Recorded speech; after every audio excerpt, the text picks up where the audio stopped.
wer da? Ich bitte um Vergebung, edler Herr. Ich bin der Sänger Suren. Was willst du? Gestattet ihr mir, dass ich neben eurem Pferd herlaufe? Warum hast du dich versteckt, Sänger? Es ist wegen der Grauen. Sie sind überall. Niemand weiß, warum. Es wird behauptet, es seien die neuen Soldaten von Arkana. Auf jeden Fall scheinen die Leute wie mich nicht besonders zu mögen. Woher weißt du, dass ich dich mag, Sänger? Vielleicht, dass ich dich an die nächste Felszacke hänge. An einem starken, arkanischen Strick. Den Kopf nach unten, bis die Zunge herausquillt. Dann hängt mich eben auf, edler Herr. Wenn ihr euer Vergnügen daran findet, was gilt schon ein Sänger für jemanden wie euch? Es war nur ein Scherz, Suren. Schöne Scherze treibt der edle Herr. Kennst du dich aus in Arkana? Ich kenne dort jeden Stein. Dann wirst du mir den Weg zeigen.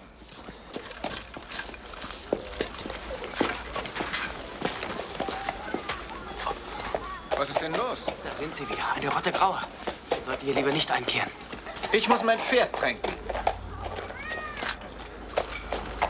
Warum hast du solche Angst, Sänger? Es sind sehr viele.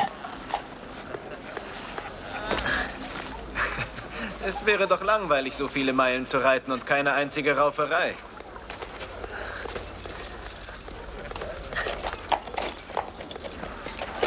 Hey, ihr da, Edelmann! Ich muss euren Pass sehen! Von jetzt an muss der gemeine Mann seine Zunge hüten, damit man sie ihm nicht abschneidet. Gott gab sie ihm beileibe nicht zum Sprechen, sondern damit er seinem Herrn die Stiefel Den leckt. Pass! Ich sage es euch zum letzten Mal. Stiefel lecken.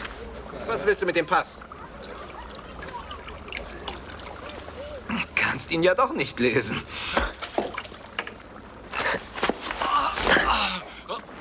Ich bin Romata von Estorien. Wer sich mir in den Weg stellt, muss sterben. Na kommt schon, schlagt euch, feiges Gesindel! Ha!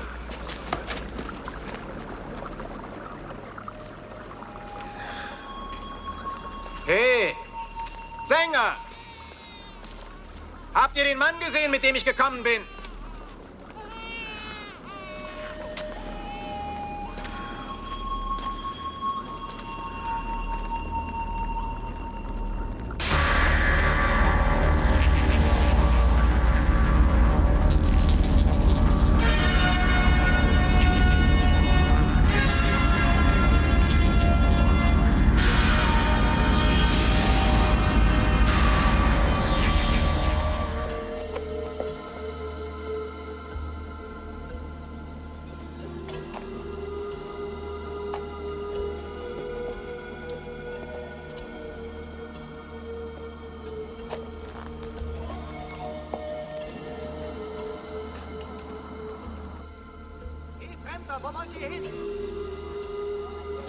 Ihr habt das Gebiet von Arkana betreten. Sagt, was euer Begehr ist. Ich freue mich, euch mit eigenen Augen zu sehen. Die weithin berühmte königliche Garde, von deren Tapferkeit die ganze Welt spricht.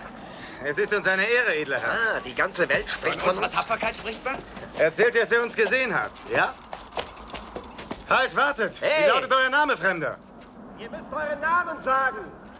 Romata von Estorien.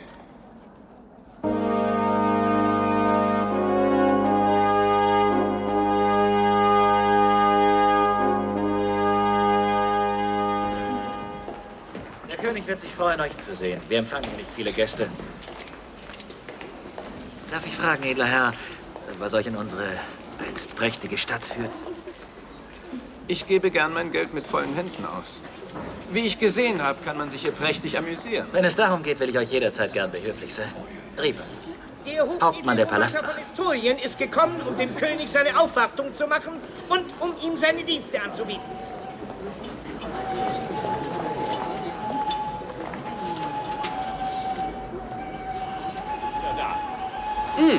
Ich glaube, ich habe deinen Vater gekannt. Nimm Platz.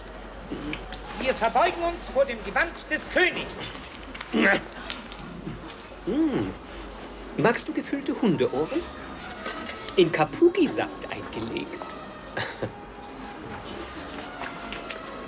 Famos gewürzt. Oh ja. Euer Gewand ist schlecht geknüpft. Die Damen senken den Blick. Was ist denn mit euch? Lasst eure Brüste hervorquellen, der König will an euren Gütern teilhaben. Auf das Wohl meiner Getreuen. Seht ihr etwas Fischblut? Oh, das nehme ich mit Vergnügen an. Es erfrischt die Sinne. Euer Anblick erfrischt meine Sinne. Auf eure Schönheit.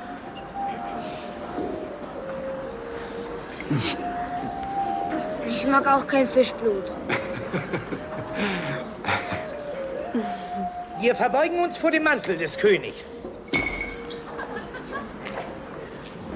Heute Nacht konnten an der Nordmauer einige Spione aus Irokan verhaftet werden. Sie haben im Turm der Fröhlichkeit ein Geständnis abgelegt und erwarten nun voller Demut ihre gerechte Strafe. Ein fliegender Drache soll... Dein Vater hatte, glaube ich, das Privileg, meinem Großvater den rechten Schuh anzuziehen. Oder was der linke Schuh? Es war der rechte, Euer Majestät. Ah, der rechte also. Ein erheblicher Teil der soanischen Handelsflotte hat bei einem Sturm in den großen Sümpfen Schiffbruch erlitten. Darf ich mir euer Schwert ansehen? Sehr gut. Eine wundervolle Nachricht. Kann man damit Köpfe abschlagen? Freut euch mit mir, Kinder. Wir verbeugen uns vor den Schuhen des Königs. Mein rechter Schuh. Romate, ich erteile dir das gleiche Privileg. Ich bin hoch erfreut, dass du jetzt in meinen Diensten stehst. Aber sei behutsam, ich habe Schmerzen im Knie. An die Arbeit, los! Romata von Estorien. Es muss eine Akte von ihm geben. Beeilt euch, Kinder. Ich will flinke Beine sehen, flinke Hände, flinke Augen. Der Minister will alles wissen über ihn.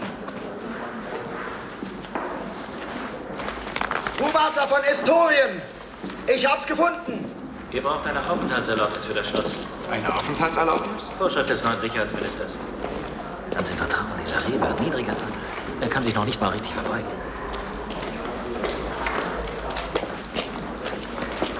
Nur eine Formalität. Wir müssen euch registrieren. Ihr könnt euch kaum vorstellen, zu welcher Arglist die Feinde des Königs fähig sind. Ich bin verantwortlich für seinen Schutz. Wie war noch der Name? Romata von Estorien. Ein sehr altes Geschlecht. Ich bedauere, euch mit solchen Kleinigkeiten zu belästigen. Euer Siegel, bitte. Nun sagt mir, was ist euer Begehren? Was führt euch nach Arkana? Ihr haltet einen Mann gefangen, wie ich gehört habe. Mita ist sein Name. Er ist Händler. Er ist hier, jedoch nicht als Gefangener. Wir haben ihn nur zu seiner eigenen Sicherheit hier im Schloss untergebracht. Kann ich den Mann sehen? Wie könnte ich euch dieses Anliegen verweigern? Selbstverständlich dürft ihr ihn sehen. Ich lasse euch gleich zu ihm führen. Aber da wäre noch eine Kleinigkeit. In unseren Akten steht, dass Romata von Estorien tot sei. Hingeschieden auf der Jagd an einem Fieber in den Sümpfen von Soal. Das Fieber ist hingeschieden, nicht ich. Wie schön, dass ihr wohl auf seid. Unsere Eintragungen sind mitunter ungenau. Man wird euch zu ihm geleiten. Ich danke euch.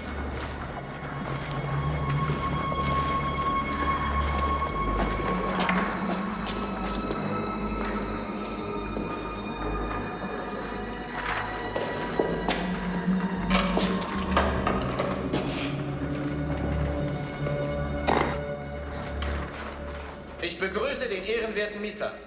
Die Stricke, die ich bei dir bestellt habe, sind noch nicht eingetroffen. Wie soll ich das Gesindel aufhängen ohne Stricke? Cyril, was ist denn los? Wieso hast du dich verhaften lassen? Lass mich in Frieden. Ich bin hier nicht in Gefahr. Wir hatten keine Verbindung mehr zu dir. Warum hast du deine Senderzelle rausgerissen? Was ist in dich gefahren? Ich will sie nicht mehr beobachten, als ob sie Kaninchen oder weiße Ratten seien.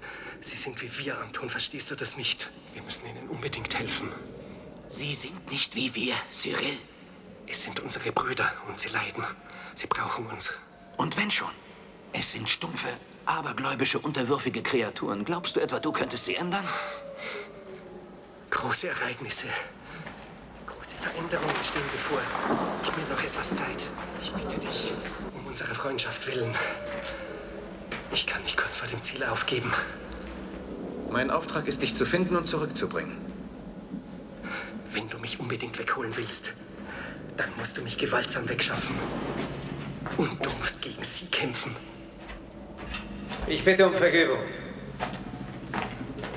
Reba schickt euch dieses Schwert zu eurer Sicherheit. Ihr seid ein freier Mann.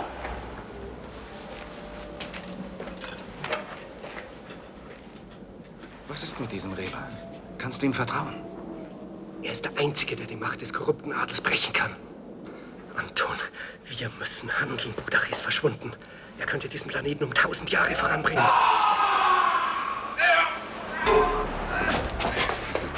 Sind das vielleicht deine großen Ereignisse? Es sollte kein Blut fließen. Verrat! Zur Hilfe! Zum König. Reber hält sich nicht an die Abmachungen. Bleib stehen, das ist ein Befehl. Wir sind aufhalten.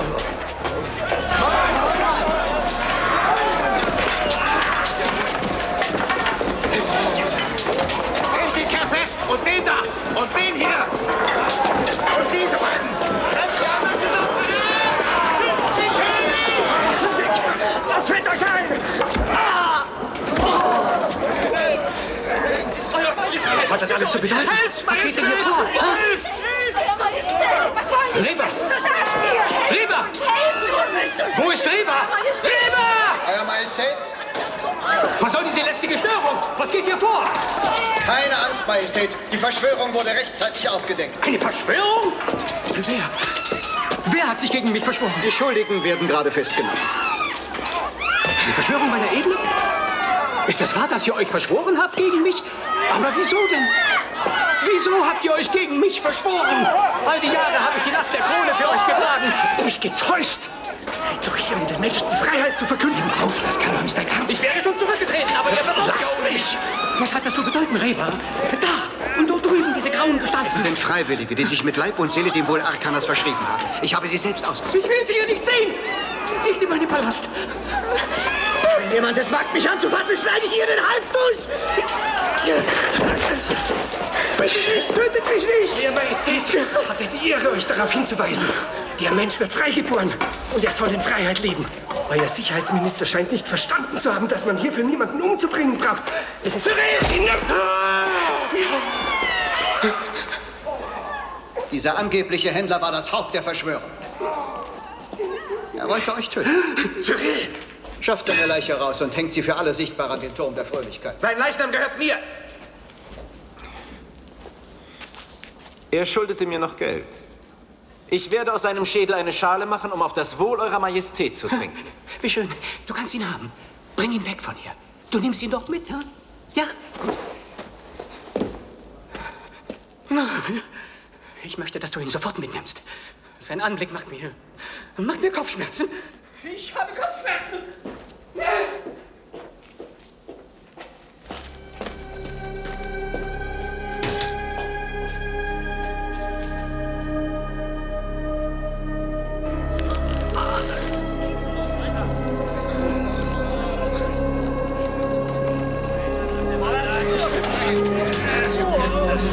Mach schon!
obersten Richter und Staatssiegelbewahrer der Handelsrepublik Suan, mein untertänigster Gruß. Möge die Sonne der Lass gut sein. Barmherzigkeit Wir sind stets... unter uns. Deprimiert? Ja. Ich war gezwungen, den Hubschrauber zu nehmen. Eine Legende mehr vom fliegenden Drachen. Er müsste dringend überholt werden. Ich weiß, Anton, das Gefühl der persönlichen Ohnmacht ist schrecklich. Ich habe das alles selbst durchgemacht. Aber wir sind Historiker, wir dürfen nicht eingreifen. Wie alt warst du, als man diesen Planeten entdeckt hat? 12. Ich war damals 36. Es war das wichtigste Ereignis in der Geschichte der Menschheit. 3 Wochen lang konnte ich nicht schlafen. Wir hatten unseren Schwesterplaneten gefunden, den Spiegel unserer selbst in einer fernen Vergangenheit. Wir dürfen diesen Spiegel niemals trüben. Vielleicht hätte ich Cyrils Tod verhindern können, aber ich war ungenügend informiert. Niemand hatte mir von diesem Reber berichtet. Und ihr habt mir die Identität eines Toten gegeben, dieses Romata von Estorien. Es musste alles sehr schnell gehen. Cyril hatte den Kontakt mit uns abgebrochen. Ja. Er hatte sich auch nicht nur der Schutzbehandlung unterzogen. Er war nicht vorbereitet auf die Intrigen eines mittelalterlichen Potentaten. Wann bringt ihr mich wieder nach oben? Vorläufig überhaupt nicht. Du sollst Cyrils Posten übernehmen, bis sie einen anderen gefunden haben, nehme ich an. Wieso das? Wir müssen wissen, wie sich die Verhältnisse in Arkana weiterentwickeln. Und was ist meine Aufgabe? Als erstes wirst du Mitas Haus kaufen, um unsere Installationen zu sichern. Dazu brauchst du Geld und Kleidung für die verschiedenen Anlässe. Wer ist eigentlich Budach? Was weißt du von Budach?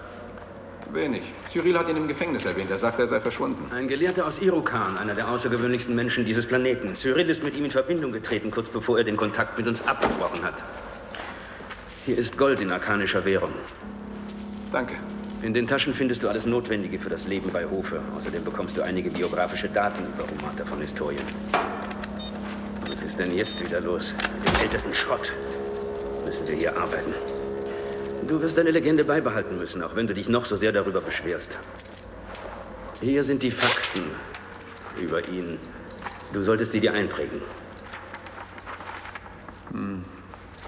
Bereits in früher Jugend gewaltige Saufgelage und häufige Weiberhändel.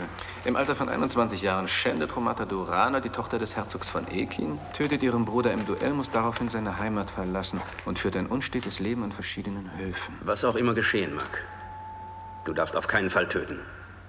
Selbst in größter Gefahr nicht. Leicht gesagt. In Arkana tötet man schon wegen eines falschen Wortes. Das ist der normale Grad mittelalterlicher Grausamkeit. Auch auf der Erde hat es Jahrtausende gedauert, bis die letzte Schlacht geschlagen und bis das letzte Gefängnis geschlossen war. Ich werde mein Bestes tun.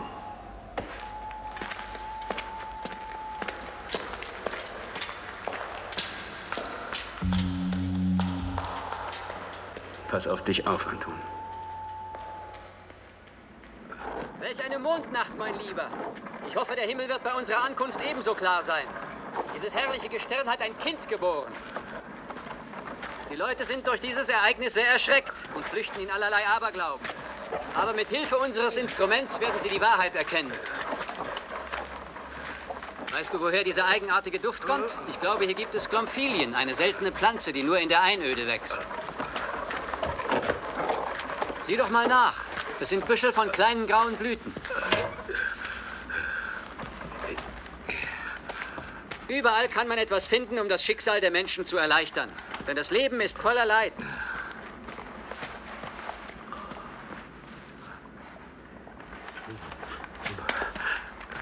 Das sind in der Tat Glomphilien. Ein Sud daraus wirkt Wunder. Ein hervorragendes Mittel gegen Schmerzen in den Gelenken.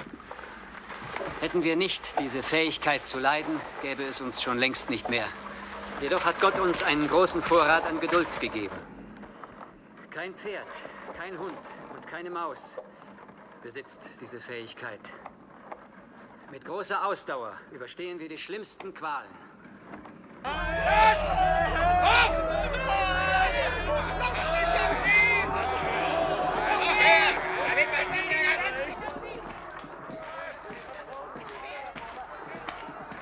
Was ist das? Fischblut.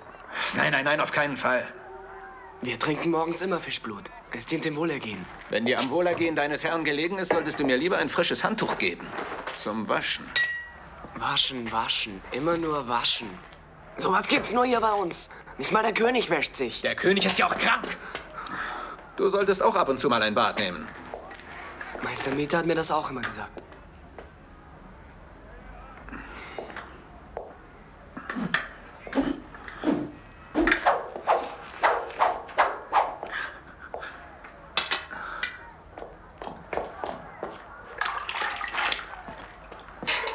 Eure Magd wartet draußen, sie will euch sprechen.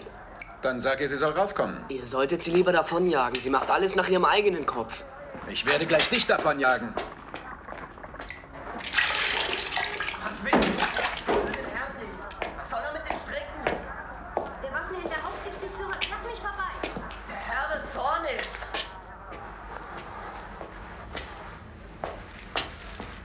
Der Waffenhändler Haug hat soeben die Stricke zurückgebracht, die ihm Mieter für seine Maschine geliehen hat. Ich werde mir diese Maschine ansehen. Leg die Stricke dahin. Wo finde ich Haug? Seine Waffenschmiede ist in der Straße der Königlichen Gnade. Meine Brust, ringsum kein Laut und doch kein Friede. Wo bist du? Nie gekannte Lust. Es liegt ein großes Volk da nieder, starr wie im Totenschrein. Des Sängers Fuß stieg über manche Leiche, nie sah sein Auge solche Pein. Ich sing für euch mit leerem Magen, durch meinen Mantel pfeift der Wind. Sagt, Leute, wie lange wollt ihr noch ertragen, dass Kinder ohne Hoffnung sind? Das Wort klingt hohl, die Geier stürzen schon hernieder. Gehabt euch wohl und denkt an Surens Lieder!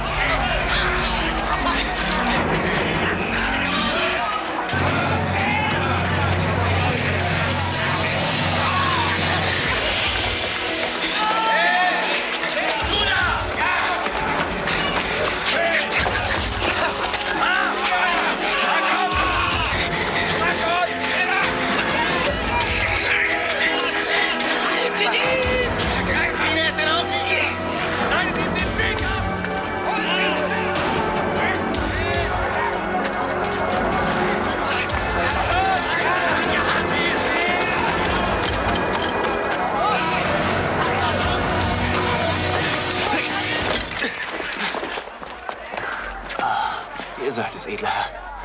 Das war schon knapp diesmal. Schön, euch wiederzusehen. Ich sehe dich immer nur weglaufen. Warum hast du dich nicht geschlagen? Ist doch eine feige Bande, dieses graue Lumpengesinde. Es wird eben hierzulande für unsereins immer schwieriger. Wo willst du hin? Du singst wunderbar. Noch in 100 Jahren, wenn das Königsgeschlecht erloschen ist, wird man deine Lieder singen. Wir suchen den Aufwiegler Suren. Ich kann nur hoffen, dass ihr Erfolg habt. Aber er ist hier die Mauer raufgeklettert. Ich habe es gesehen. Wir müssen euer Haus durchsuchen. Er ist ebenso wenig in diesem Haus, wie sich Goldstücke in diesem Beutel befinden.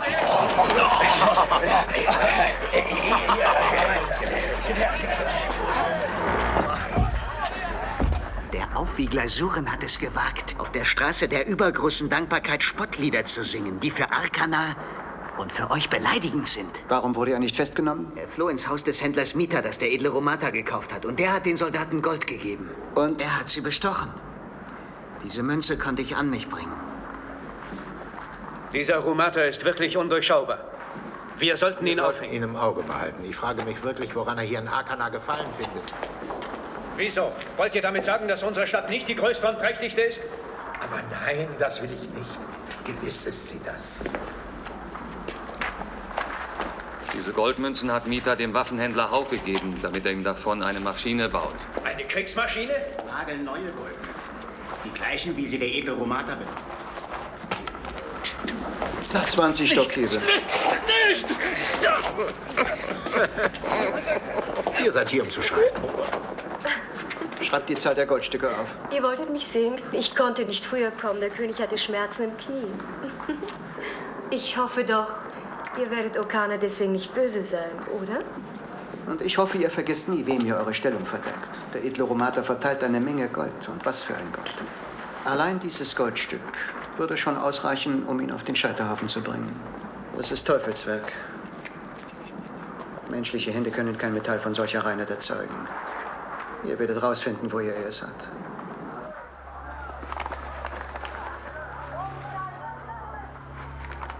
hat es also doch getan. Ich hätte es mir denken können.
Ist jemand hier?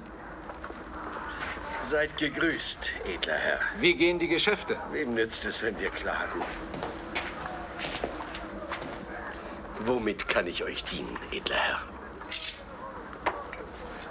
Ihr baut doch an einer Maschine, Meister Hawk. Ja, ich baue an einer Maschine. Kann ich sie sehen? Ich hätte nicht gedacht, dass ein edler Herr sich dafür interessiert. Es ist nur ein Zeitvertreib. Vielleicht sollte ich mich nützlicherem zuwenden. Mieter hat mir von euch erzählt. Gott sei seiner Seele gnädig. Ich habe ihm viel zu verdanken. Mit dieser Maschine kann ich eine größere Zahl von Abschriften machen, damit die Worte der Dichter, die Gedanken unserer Gelehrten von vielen gelesen werden können.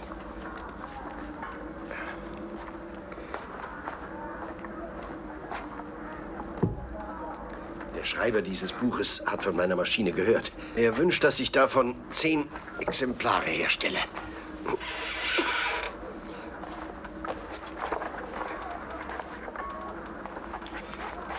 Wie gesagt, nur ein Zeitvertreib.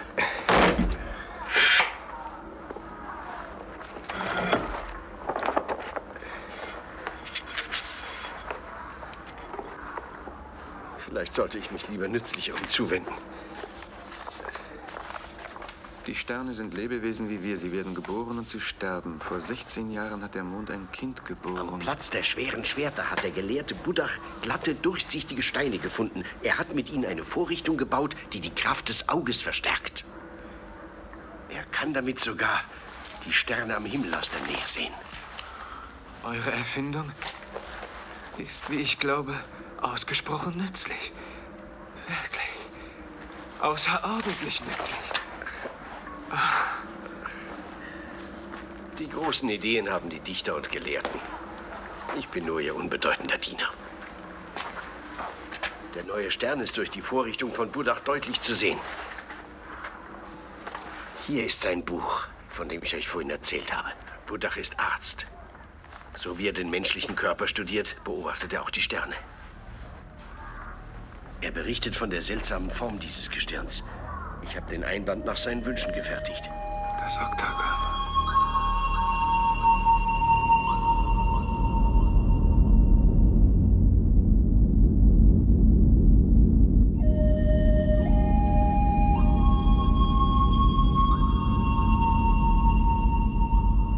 Die Lunge ist in Ordnung. Gib mir deinen Finger. Habt ihr immer noch keinen Nachfolger für mich gefunden? Ich komme mir ziemlich albern vor in der Rolle eines Höflings von Arkana. Ich finde, du machst deine Sache ausgezeichnet. Wir sind alle sehr zufrieden mit dir. Nimmst du jeden Morgen Segatron? Ich pumpe mich voll damit. Jetzt die Urinprobe. Trotzdem würde ich nicht sagen, Arkana sehen und sterben. Wir mussten schon wieder einige Kundschafter zurückholen. Sie haben einfach durchgedreht. Ich kann die Leute gut verstehen. Hier oben sprechen sie schon vom Virus der Barbarei. Als würde die Vergangenheit uns wieder einholen. Ihr habt gut reden. Habt ihr scharfe Bilder? Deine Senderzelle arbeitet einwandfrei. Die Hofdamen sind der Ansicht, Romata habe schöne Augen. Was meinst du, Anka? Das Auge ist in Ordnung. Schläfst du gut? Keine Albträume? Die habe ich nur, wenn ich wach bin. Ich habe Cyrils Unterlagen gefunden. Er hat Buddach nach Arkana eingeladen. Diesen Arzt aus Irokan? Er wollte uns in letzter Zeit immer wieder dazu bringen, mit ihm Kontakt aufzunehmen. Aber jetzt sind wir für Buddach verantwortlich. Sie verhaften hier jeden, der halbwegs lesen und schreiben kann. Gregor ist tot.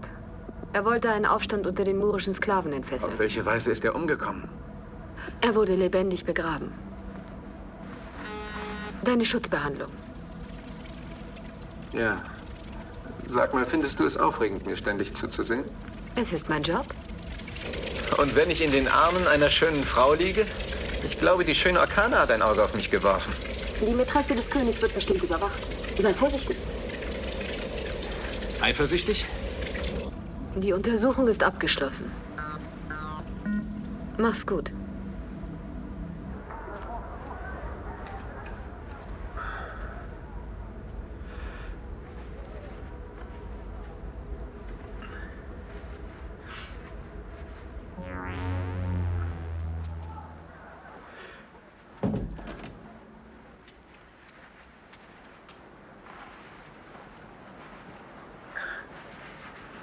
Kira! Kira!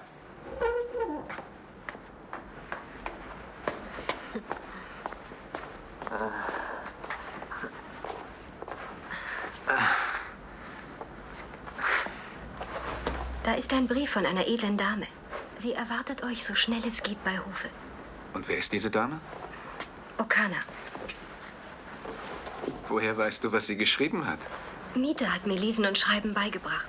Erzähl das niemandem. Das wäre gefährlich. Mita sagte, Lesen und Schreiben sei wichtig.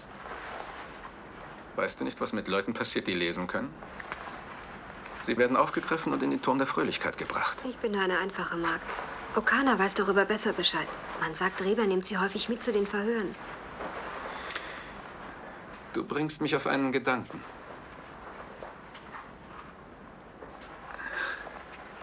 Ich werde die Einladung annehmen.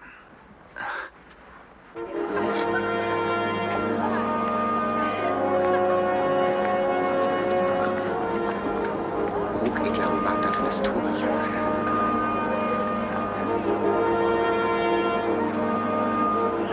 Das ist mir eine Ehre, eine besondere Ehre. Ich bin entzückt.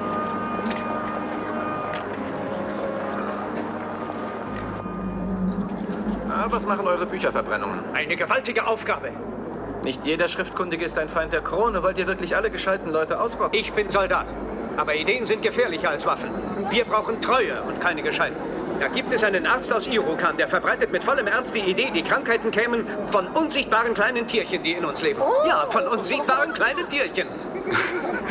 So etwas muss einem einfallen. Ist euch klar, was das bedeutet? Nicht etwa wir, sondern kleine, unsichtbare Tiere, die in uns leben, wären die Herren der Welt. Welche infame Beleidigung der göttlichen Ordnung. Das ist keine Verzeihung. Der edle Romata wird sicher Verständnis dafür haben. Ich weiß nicht, was ihr meint. Bis ihr aufbrechen müsst. Ach ja, ich bin bereit. In seiner unermesslichen Güte schickt unser Lichtadler Reber die grauen Stürmer aus, damit sie die irregeleiteten Bauern auf den rechten Weg zurückführen. Ich werde mit diesem Gesinde aufräumen. Alle werden sich die Soldaten ansehen. Kommt ihr in den Lustgarten? Ich warte dort auf euch.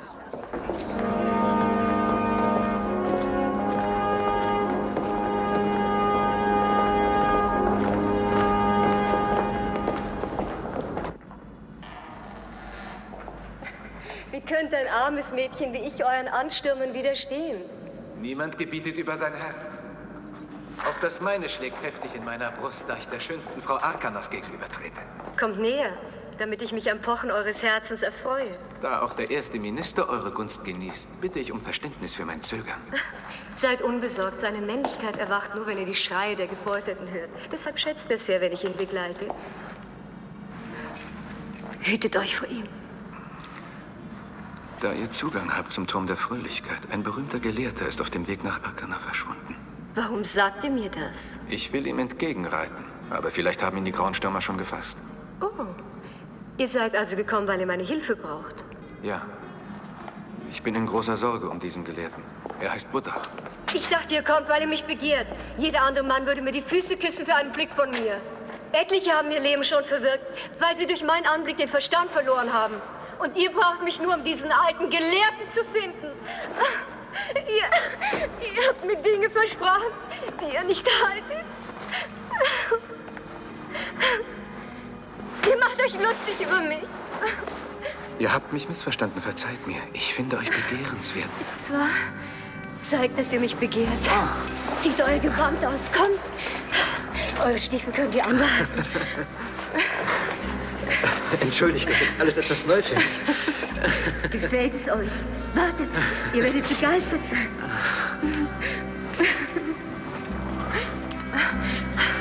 Euch erobert mich.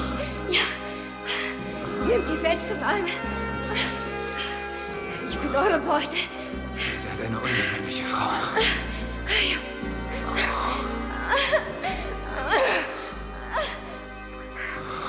Sie sind wie die Tiere. Nicht wie die Tiere.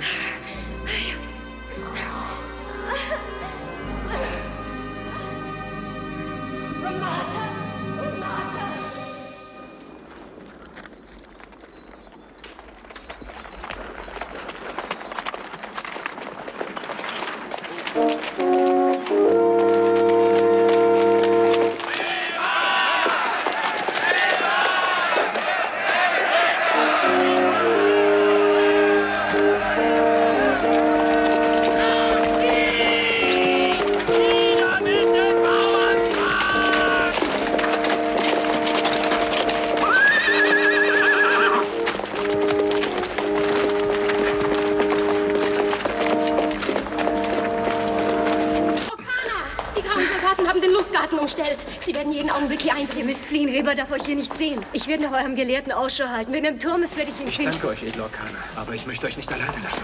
Mit Reber werde ich schon fertig. Sie sind vor der Tür. Kann ich mit euch Verbindung aufnehmen?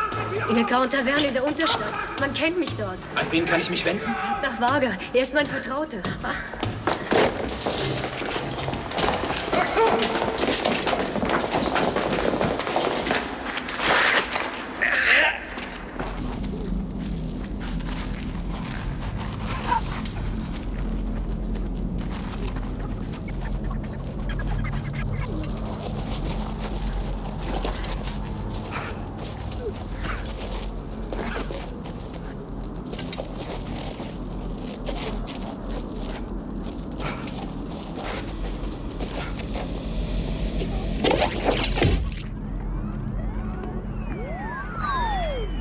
Er ist ohnmächtig. Sein Schutz funktioniert.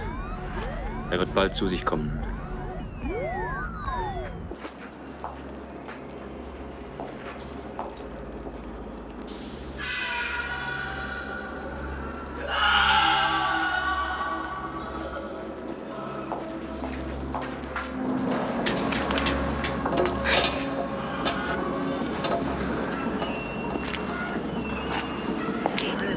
Helft uns!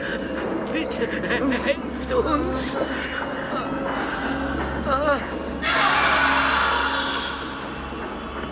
Welch angenehme Überraschung. Was führt euch hierher? Ich wollte mich nur umsehen. Aber gern, kommt. Es ist meine Ehre. Wisst ihr, warum sie schreien? Sie wollen nicht die Wahrheit sagen. Und weil sie die Wahrheit nicht sagen wollen, bedauern sie es. Hier liegen die Wurzeln der Macht. Ohne die Wahrheit kann man nicht regieren. Möchtet ihr auch so schreien?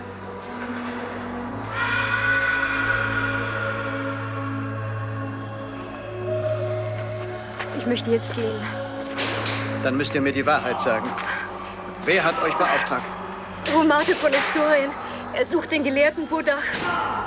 Er hat mich dazu gezwungen. Dann seht euch alles an. Vielleicht findet ihr den Gelehrten. Kommt, seht euch um. Seht euch um. Aber ihr lasst euch ja das Beste entgehen. Kommt mit. Da hinein. Das wird euch gefallen.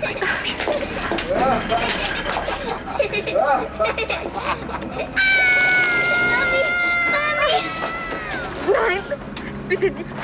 Ich habe Angst. Bitte nicht. Ihr müsst hier wirklich nur vor einem Angst haben. Vor mir. Verbrennen. Den da. Den. Den auch.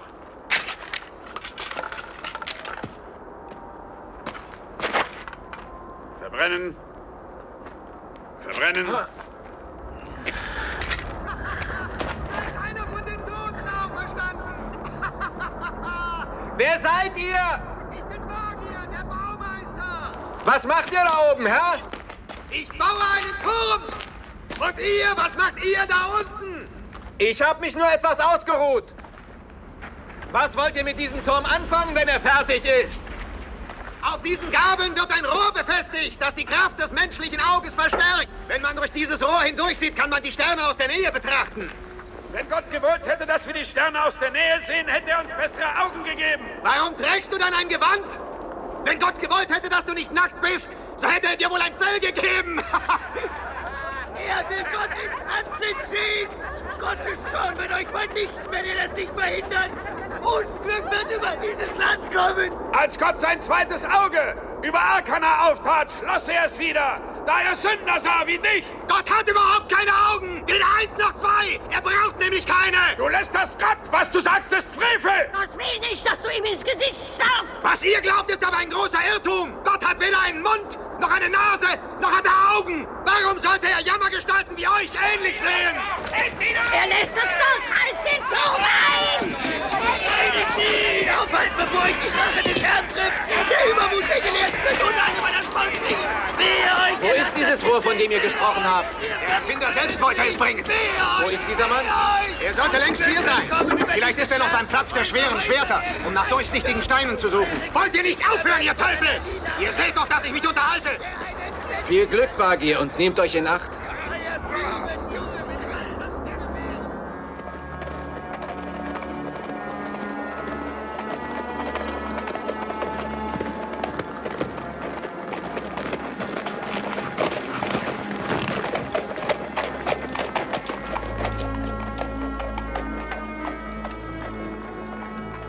Hier seien die Götter vom Himmel gestiegen. Bei ihrer Ankunft sollen sich die Berge verfärbt haben. Woher weißt du das? Die Hirten haben es gesehen. Es war Nacht. Das zweite Auge Gottes hat sich aufgetan. Ein Licht erschien, heller als der Tag. Alle, die das Licht sahen, wurden ohnmächtig und fielen zu Boden.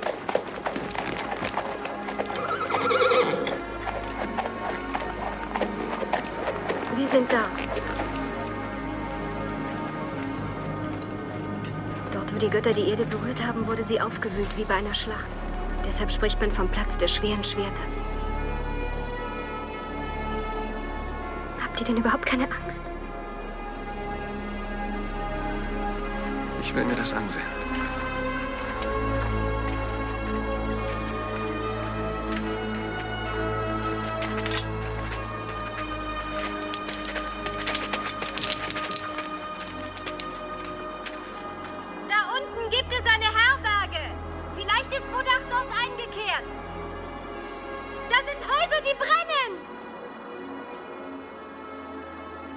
Ich glaube, ich kenne diese Herberge.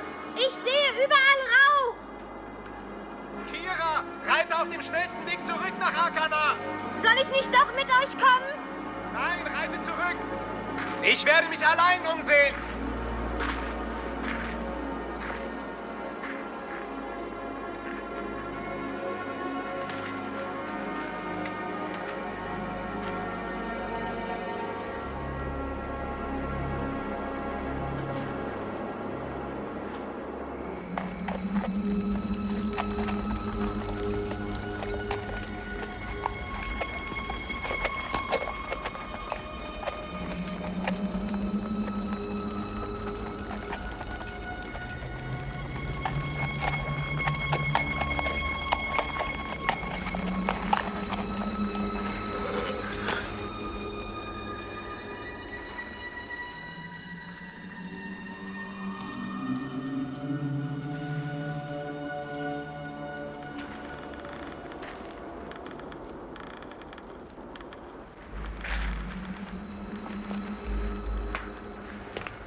Da staunt ihr wie. Was ihr seht, ist das Werk des gelehrten Buddach aus Irokan. Die Linsen haben wir ihm geliefert durch Verglasungen, die beim Landen der Fähre entstanden sind. Er ist dabei, euch zu entdecken. Wie sollen wir uns jetzt verhalten? Wollt ihr diese Erfindung verhindern und euch zu Komplizen Rebers machen?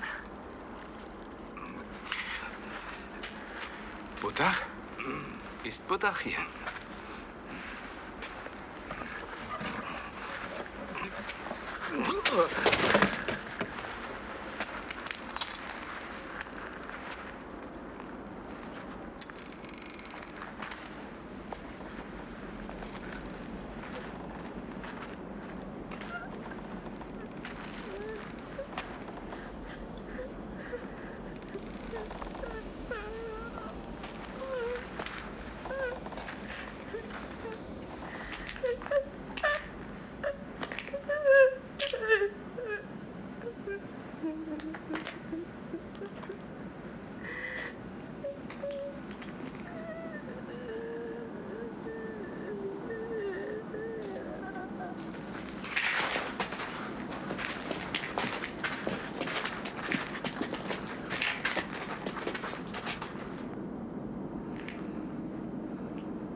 Ich hab ihn!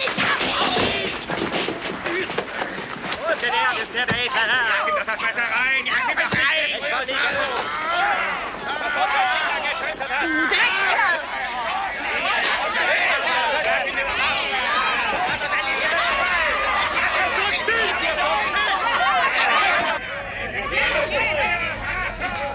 Es wird keine 2 Minuten dauern, dann ist er frei.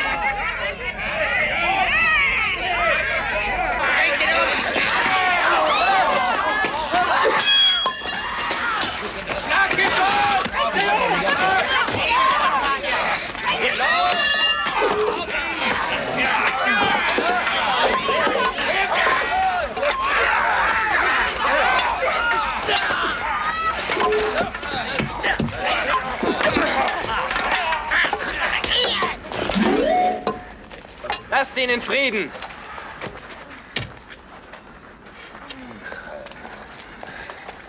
Gebt ihm seine Sachen zurück. Ich weiß, wie sehr ihr Raufereien schätzt, aber sie haben nicht gelernt zu kämpfen. Noch nicht. Ich suche den Arzt, der hier vorbeigekommen ist. Wisst ihr, wo er sich aufhält? Er war hier und hat unsere Kranken gepflegt, bis die Grauen uns überfallen haben. Ein seltsamer Mann. Er hat sich nicht gewehrt, als sie ihn abgeführt haben. Kehr nach Hause zurück. Wenn Buddach noch lebt, werde ich ihn finden. Wir werden dieses graue Ungeziefer vernichten. Wir werden Seite an Seite stehen und unsere Toten rächen. Die Grauen sind stärker als ihr. Du wirst nichts erreichen, nur das Blut dieser Menschen vergießen. Ihr habt nur eine einzige Chance. Die Grauen haben gelernt zu kämpfen, aber nur auf eine Art. Du musst deine Leute aufteilen in 2 Gruppen. Jede der beiden Gruppen soll sich in deinem Hügel verstecken. Lass die Grauen vorrücken und greif sie dann von beiden Seiten an. Aber wenn wir uns aufteilen, schwächen wir uns. Nein, im Gegenteil, du musst sie überraschen. Warum wollt ihr uns nicht anführen? Das kann ich nicht. Ich habe gesehen, wie ihr kämpfen könnt. Warum helft ihr uns nicht? Das würdest du nicht verstehen.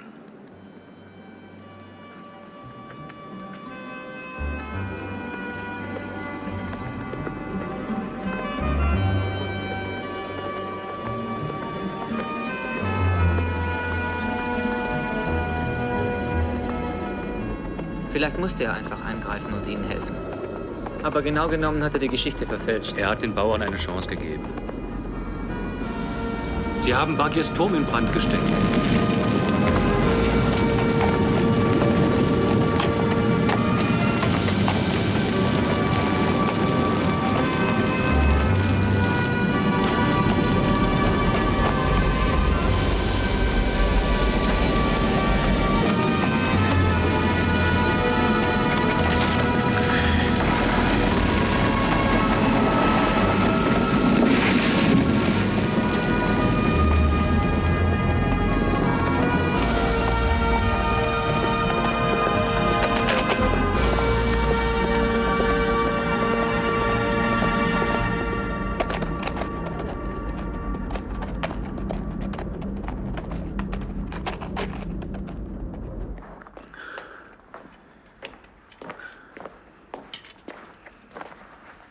Kira? Was ist los? Warum bist du noch auf? Weil ich seit Stunden nicht einschlafen kann. Ich habe mit angesehen, wie sie unsere Nachbarn aufgehängt haben. Mit dem Kopf nach unten. Und Nanin, den Schreiber, der unten an der Straße wohnt, haben sie zu Tode getrampelt mit ihren schweren Stiefeln. Nachdem sie ihn nackt aus dem Haus gezerrt und verhöhnt hatten. Und die Leute haben es nicht gewagt, ihm beizustehen. Sie haben sich bloß abgewendet. Es gab sogar welche, die haben die Grauen angefeuert. Alle haben Angst. Schon auf ein bloßes Gerücht hin kann man verhaftet, gefoltert und aufgeknüpft werden. Ich habe auch gehört, dass Hauck in Gefahr ist. Sie haben sein Buch gefunden.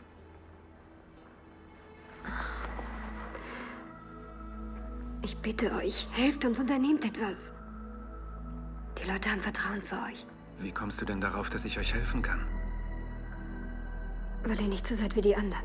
Ich bin ein Edler wie jeder bei Hofe. Ich weiß, ihr habt es nicht leicht. Irgendwann jedoch wird es keine Grauen mehr geben, keinen Hofstaat und keinen König. Was glaubst du, worin ich mich von den anderen unterscheide? Die prassen und saufen. Und du meinst ich nicht? Sie behandeln uns wie Hausrat. Die haben aber auch keine Magd wie dich.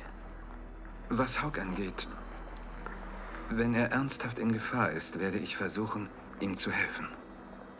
Gleich morgen früh. Kira.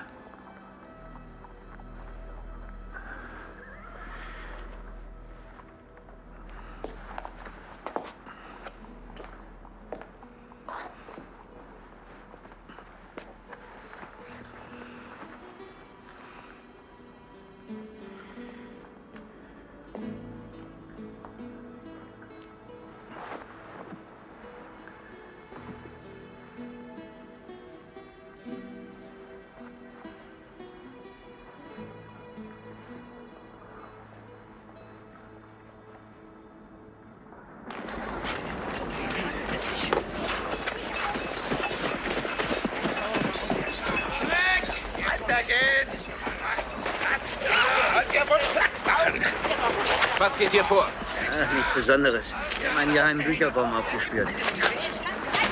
Und bissig war der Kerl. Ich sage euch, wie ein Iltis. Habt ihr ihn erwischt? Allerdings, den haben wir erwischt. Wo habt ihr ihn hingeschafft? In den Turm? Ich habe dich gerade gefragt, ob er im Turm ist. Also, wo ist er? Wir können doch nicht jeden in den Turm bringen. Wo kämen wir da hin? Wir erledigen das viel schneller.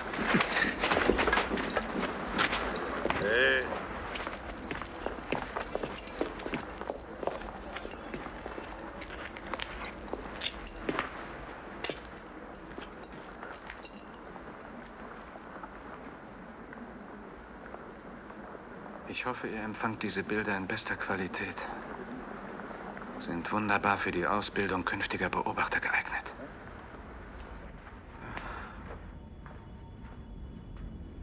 Seht ihn euch an. Das ist der Erfinder des Buchdrucks. Wir haben alles getan, um unsere aggressiven Instinkte zu überwinden. Aber wenn ich die Bestialität dieser Kerle weiter ertragen muss, dann verachte und hasse ich sie. Na, habt ihr gut gearbeitet? Seid ihr zufrieden mit euch? Was steht ihr da noch hier rum? Ja, aber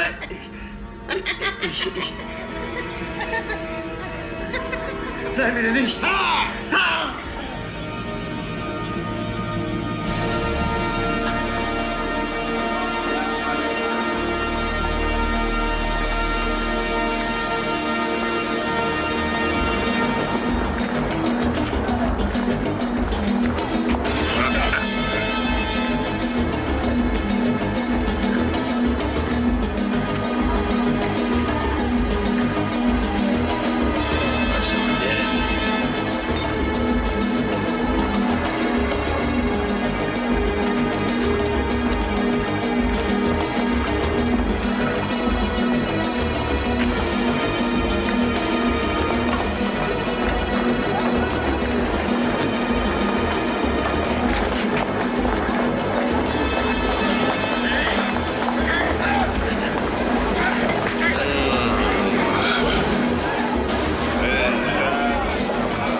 Vaga?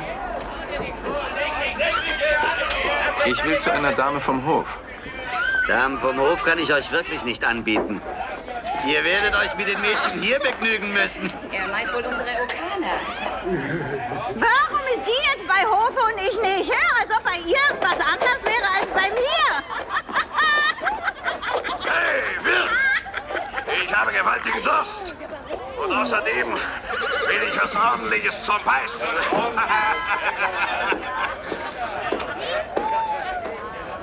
Bring mir das Beste, was du hast. Und schmutzig. Dieses graue Gesiedel. Gibt es denn keinen Ort mehr ohne dieses Geschmeiß? Wie könnt ihr zulassen, dass dieses Pack sich hier breit macht? Ich werde dir sagen, warum sie hier sind. Ihr duldet sie, weil ihr Angst vor ihnen habt. Das ist es. Ja, ihr habt die Hosen voll und ihr genauso. Das Bierfass da drüben vor sich hin, hä? Da hat jemand einen Haufen Scheiße in die Uniform eines Hauptmanns gesteckt. Oh, kommt nur näher.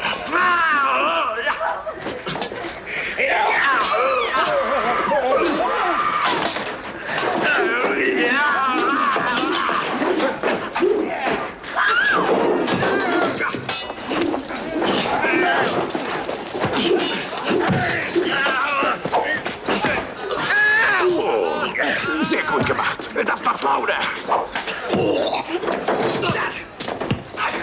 Übernimm du die da hinten. Ich räume hier auf.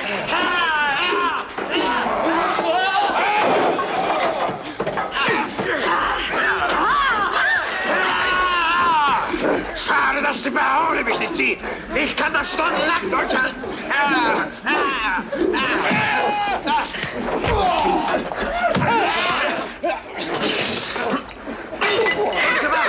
Sonst wächst du ihn nicht den Kopf ab. Jetzt Verschwindet! Ich kann ihn nicht mehr lange halten. Baron, lasst sie gehen. Warum? Von dem Gesindel kommt hier keiner lebend raus. Baron, dieses Schwert wurde zu edlerem Zweck geschmiedet. Aber ich hab doch nur das eine. Ha! Wir merken uns das. Was ist denn? Bedient unsere Gäste. Na los. Wir müssen uns wieder auffüllen. Und bringt uns ordentlich was zu beißen. Das Beste, was ihr habt. Bitte sehr. Du verstehst dich zu schlagen. Ich habe sowas noch nie gesehen. Wer bist du? Romata von Estorien.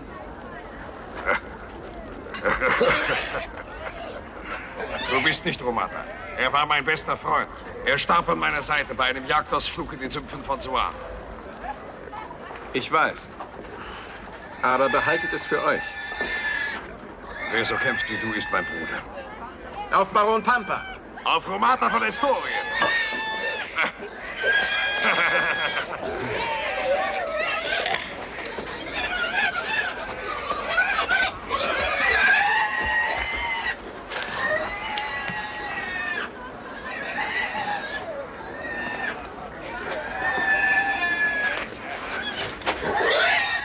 Lasst das Boot ausbluten. Es ist für den Baron und seinen Gast.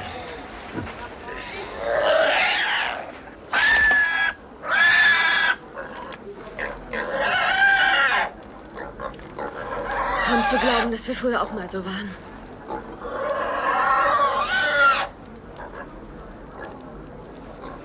Ich wette, dass es ihm auch noch schmeckt.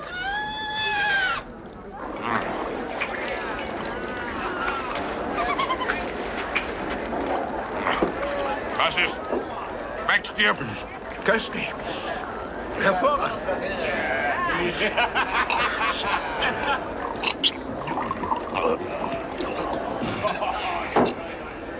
Na, Romata, was sagst du denn zu diesem Weibern? Nette Mädchen. Du kennst die Baronin nicht. Du musst unbedingt mal die Baronin kennenlernen. Dann würdest du solche Kühe nicht mehr ansehen. Was schon wieder dieses Gesinde? Ich bitte um Vergebung, Baron. Der Dienst des Königs ruft. Ich habe Mitleid mit euch. Um nichts in der Welt würde ich dienen. Was ist los? Vor 2 Stunden habe ich auf Befehl des Sicherheitsministers Reber Okana verhaften und in den Turm der Fröhlichkeit bringen lassen. So. Offiziell wurde sie der Spionage beschuldigt. Bis zuletzt hat sie gehofft, ihr würdet ihr beistehen. Ich verstehe. Ich war machtlos. Es wurde mir befohlen, sie euch zu zeigen.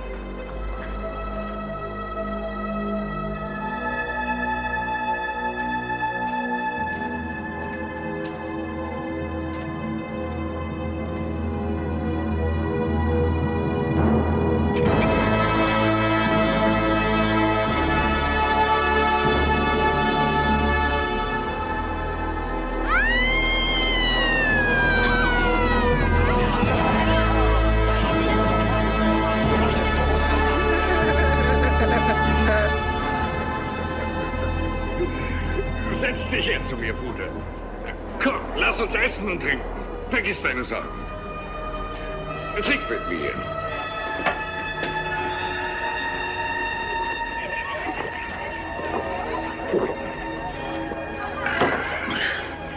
Du hast hier offenbar einige Feinde. Leute, die dir so verhasst sind, dass du sie töten möchtest. Das sehe ich dir an deinem Blick an. Ah. Du bist mein Freund. Du kannst jederzeit über mein Schwert verfügen. Ja! Ich will Hackfleisch aus diesem Laden! Ja! Baron, du bist ein Versuchskaninchen. Was? Ich bin ein Kanincheller? Ja, ich muss euch ständig beobachten. Die sitzen da oben und verlangen das von mir. Neulich habe ich nachts einen Drachen gesehen. Er ist mit Getöse über mich hinweggeflogen. Aber die Baronin meinte, es war überhaupt kein Drache. Und ich soll in Zukunft weniger trinken.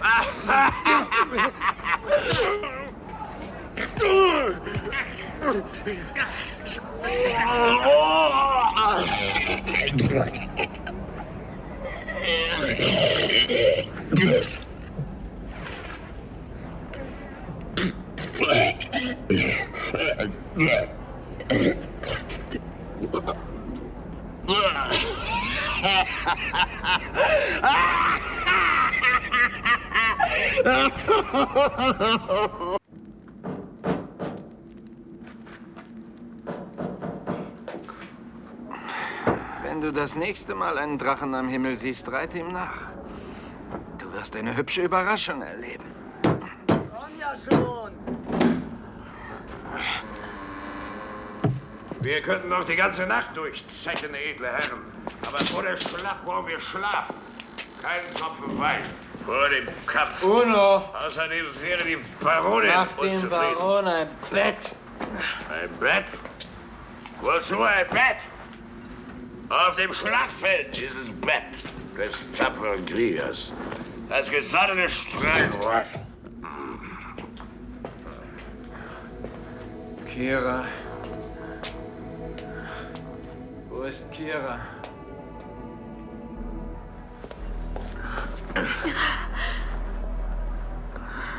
Jetzt habe ich gefressen und gesoffen wie ihr. Jetzt bin ich einer von euch.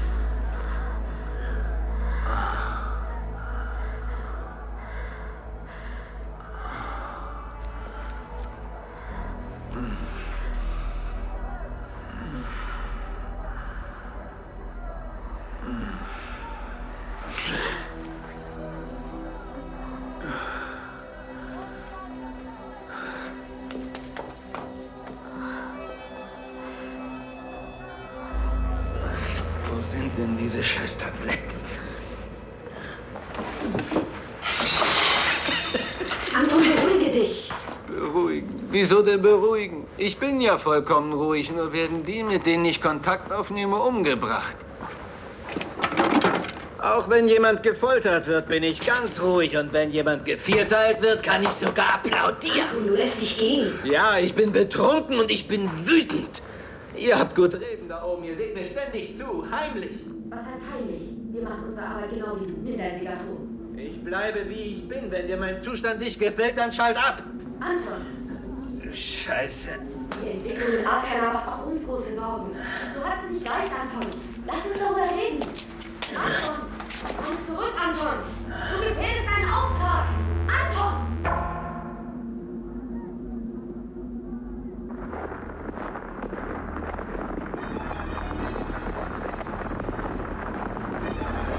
dir, was sich da heranwälzt. Fast das gesamte Heer der Grauen. Ist es nicht gefährlich für Reba, all seine Soldaten wegzuschicken? Er hat nur darauf gewartet. Er hat die Grauen gebraucht, um an die Macht zu kommen. Jetzt sind sie ihm lästig. Seine eigene Miliz? Ich glaube, er will Zupik loswerden. Zupik ist ein Schlechter. Wenn ich wie Reba über ein Land herrsche, lasse ich doch nicht zu, dass man es verwüstet, oder? Der äußere Feind dient der Festigung der inneren Macht. Haben wir mal gelernt, hm? So ist es. Du bist... Was war das für ein Licht, aus dem ihr gekommen seid? Mein Kopf.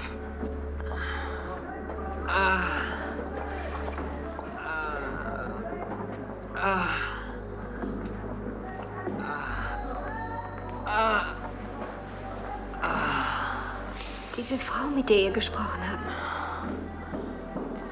Ist sie noch hier? Nein, es war eine Funkverbindung.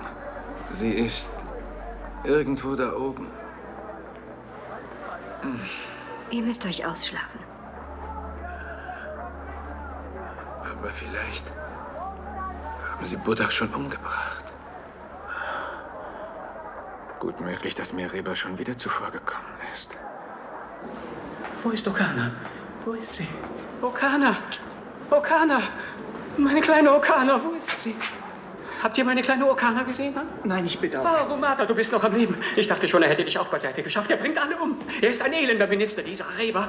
Er hat mir versprochen, diese Verschwörungen abzustellen. Und trotzdem werden sie immer häufiger. Und er steckt mir diese grauen Ungetüme in den Palast. Es wird mir zu viel mit diesen Attentaten. Selbst im Bett gibt es Verschwörungen.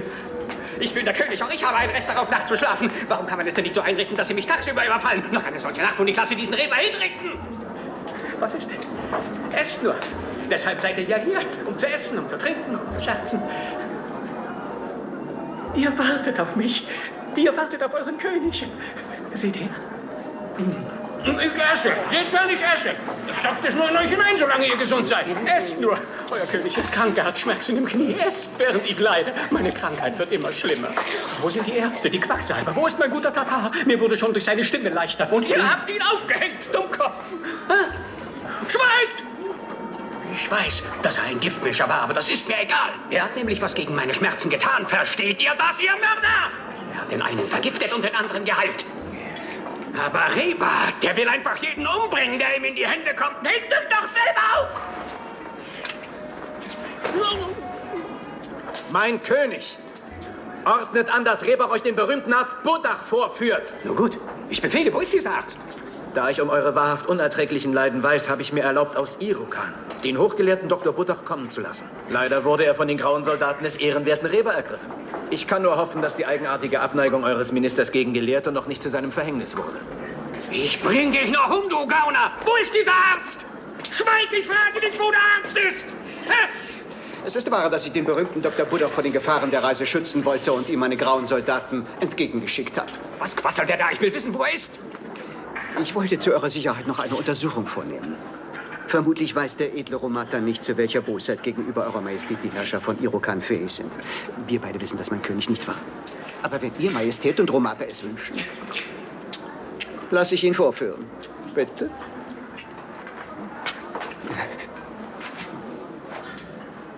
Komm schon her, berühmter Arzt. Worauf wartest du? Komm her. Mach mal den Mund auf. Ah, bemerkenswert gute Zähne. Wenn ich auch so gute hätte, könnte ich besser essen. Kuriere mich. Wenn Euer Majestät geruhen, mir das Knie zu zeigen. Gut. Mir ist alles klar. Ich weiß schon. Ich weiß Bescheid. Mir ist klar, was zu tun ist. Ich werde euch davon kurieren. Ganz bestimmt. Eure Qualen sind beendet. Zum Einreiben, nicht wahr? Keineswegs. Das wird innerlich. Nein, nicht innerlich. Kommt nicht in Frage. Reibt mich mit. Aber ich gestatte mir den Hinweis, dass Einreiben überhaupt nichts nützen wird.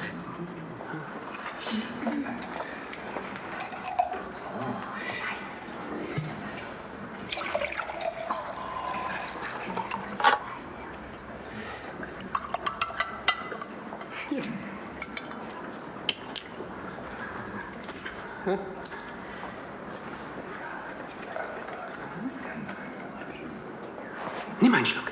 Ich trink, sag ich.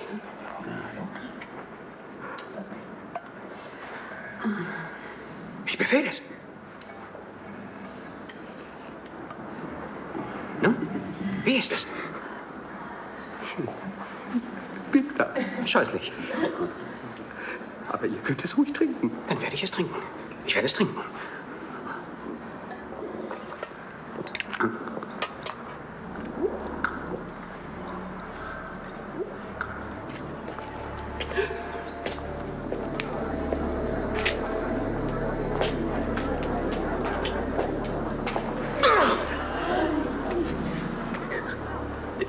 Du verfluchter Hundesohn! Weshalb hast du mich vergiftet? Das Knie tut immer noch Majestät, müssen diese Mixtur täglich nehmen, und zwar noch mindestens eine Woche. Raus! Schäferin, raus! Was hat man mit mir gemacht? Ich bin nicht hier! Ich wurde misshandelt! Habt ihr keine Respekt vor eurem König? Raus! Raus mit euch allen! Ich will keinen von euch mehr sehen! Raus mit euch! Raus!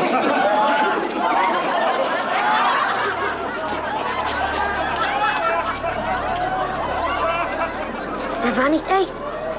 Echte Ärzte haben keine Angst. Stimmt, das glaube ich auch.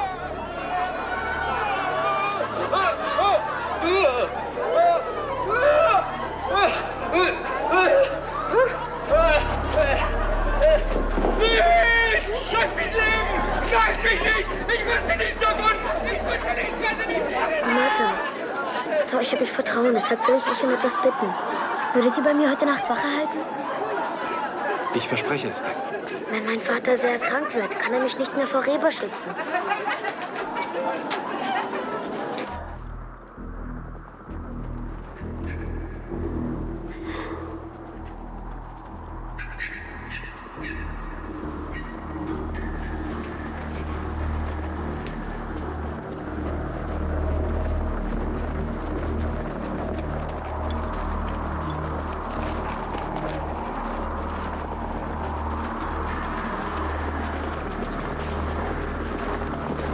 Der da auf dem Pferd ist Zupik. Ein ganzes Heer gegen eine Handvoll Bauern.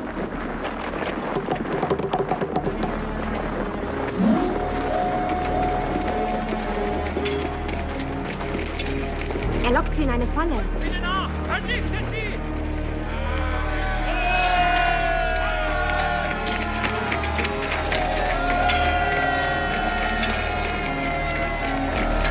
Seht euch das an. Sie nehmen sie in die Zange. Er hat schnell gelernt. Die Bauern kämpfen für ein Ziel.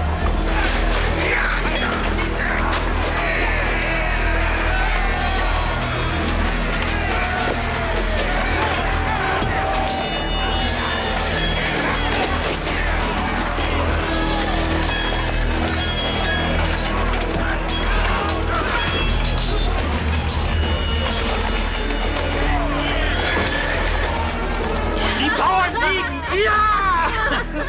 Hey, seht mal her. Was ist das? Es sind die Kampfmönche aus den Sümpfen von Soan. Sie ziehen nach Arkana. Ich glaube nicht, dass sie kommen, ohne dass jemand sie gerufen hat. Vermutlich will Reba sich mit ihrer Hilfe der Grauen entledigen. Gott, sieh dein Volk an! Öffne dein zweites Auge wieder über Arkana! Wir werden die Sünder ausrotten, die dich beleidigen, damit du uns wieder ansiehst! Bestraft sind die Ruchlosen, die deine Herrlichkeit leugnen! Herr, sei uns gnädig! Sie warten darauf, dass Gott sein zweites Auge öffnet. Er hat es noch nicht geöffnet.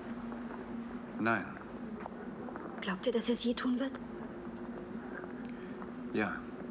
Eines Tages. Wenn dieser Tag kommt, dann muss ich von hier fort.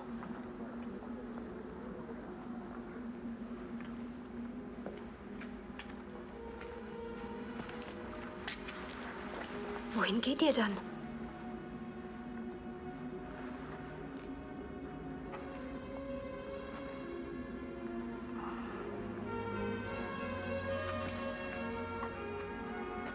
Siehst du den Stern da oben?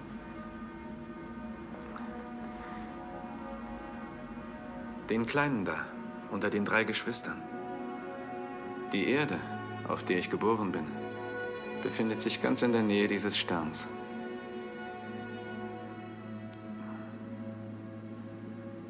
Glaubst du mir? Euch glaube ich immer. Uno, warum hast du solche Angst? Ich weiß nicht. Ich habe 3-mal gebetet heute Nacht. Was kann ich noch tun? Geh schlafen. Es wird dir nichts passieren. Geht heute Nacht nicht weg. Ich bitte euch. Ich würde gerne hier bleiben. Aber ich muss zurück zum Schloss, das habe ich versprochen. Hab keine Angst um mich.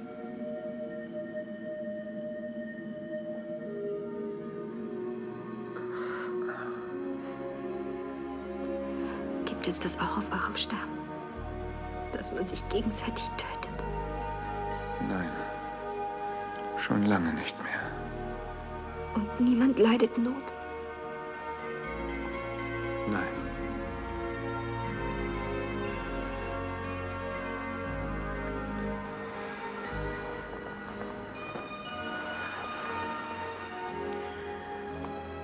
Und niemand weint mehr? Niemand weint.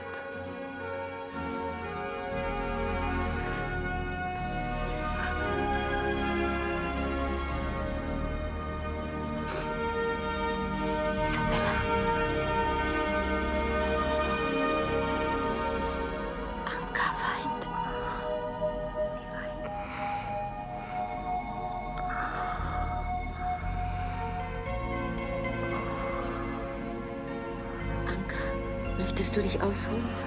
Nein, es geht schon.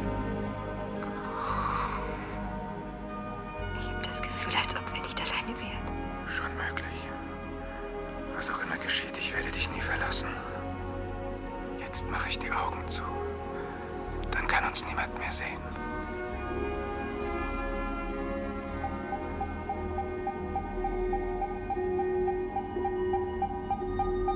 Er will uns austricksen.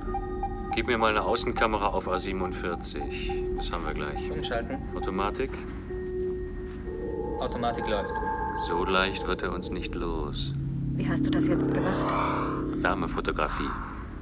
Je stärker er sich erhitzt, desto besser sehen wir ihn. Ihr seid ja eine Bande von ganz miesen Typen. Anka, beruhige dich. Anka. Was hat sie denn? Lasst sie. Sie ist völlig übermüdet. Es ist besser, sie ruht sich aus. Warum hat sie geweint?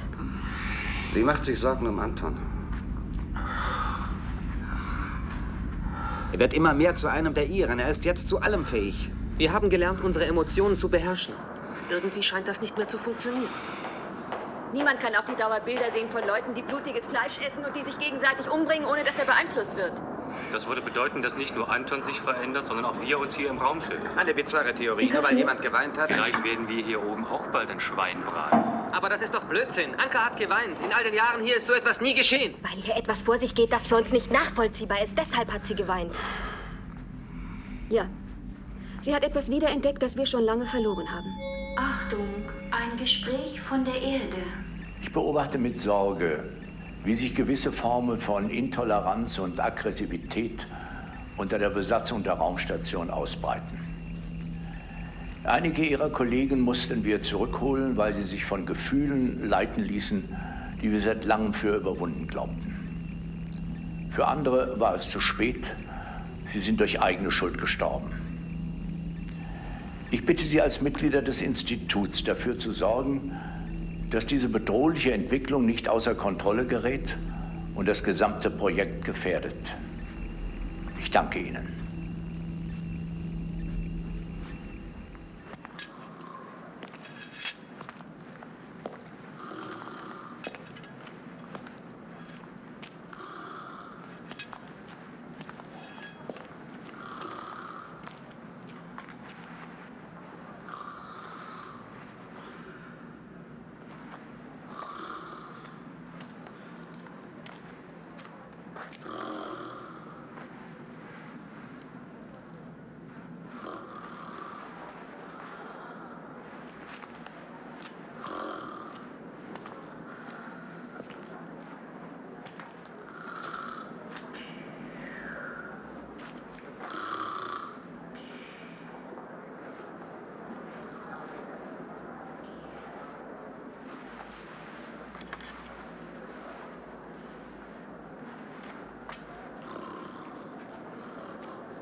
Woran denkt ihr?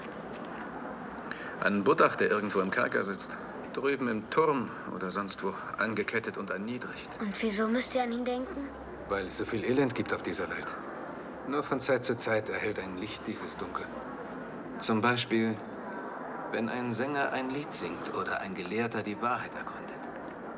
Wir dürfen nicht zulassen, dass man dieses Licht auslöscht.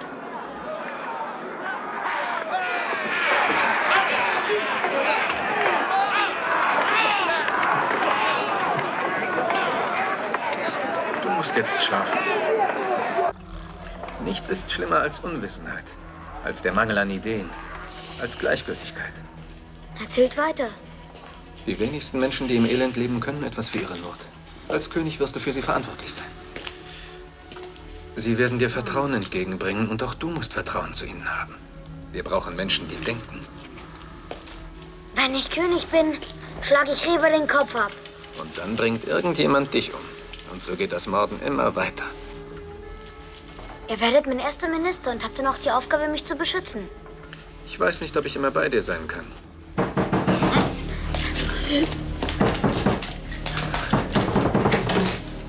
Der König ist tot. Buddach hat ihn vergiftet. Wir müssen wenigstens den Prinzen retten. Du musst dich verstecken. Ich bleibe hier und kämpfe an eurer Seite. Tu, was ich dir sage. Aber schnell. Oh Gott.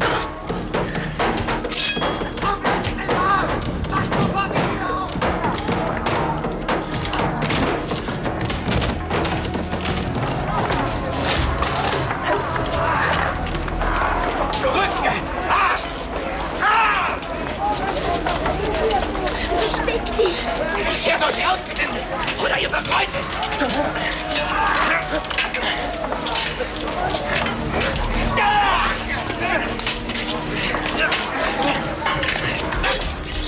Vater, ihr seid verhaftet! Ergebt euch! Werft eure Waffen weg! Holt sie euch doch selber! Stirbt, du Teufel! Ha! Ergreift ihn! Ich schlag euch die Hände ab, ihr kennt mich ja!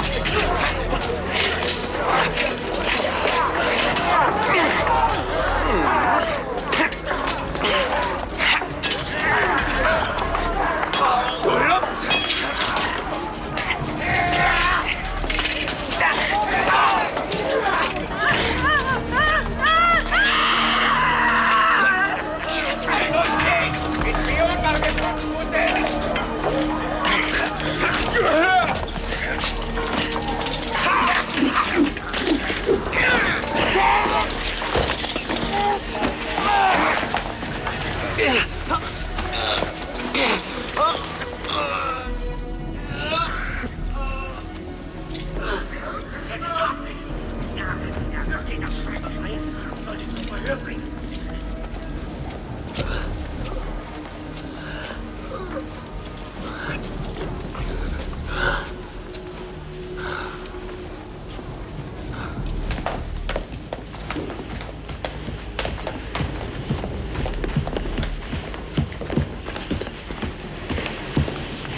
Jetzt kommt er wieder zu sich.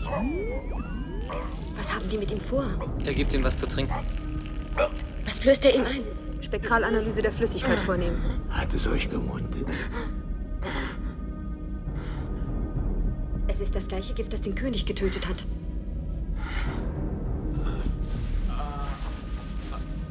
Glaubt ihr, dass ihr wieder gehen könnt, oder muss man euch tragen?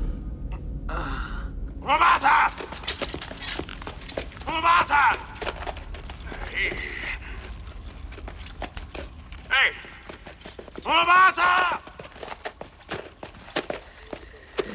Hey, Muttchen. Sag, Muttchen, haben Sie alle umgebracht?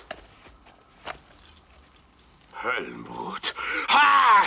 Stellt euch, ihr vermummten Gestalten! Kommt her! Schlagt euch! Feiges Gesindel! Na los!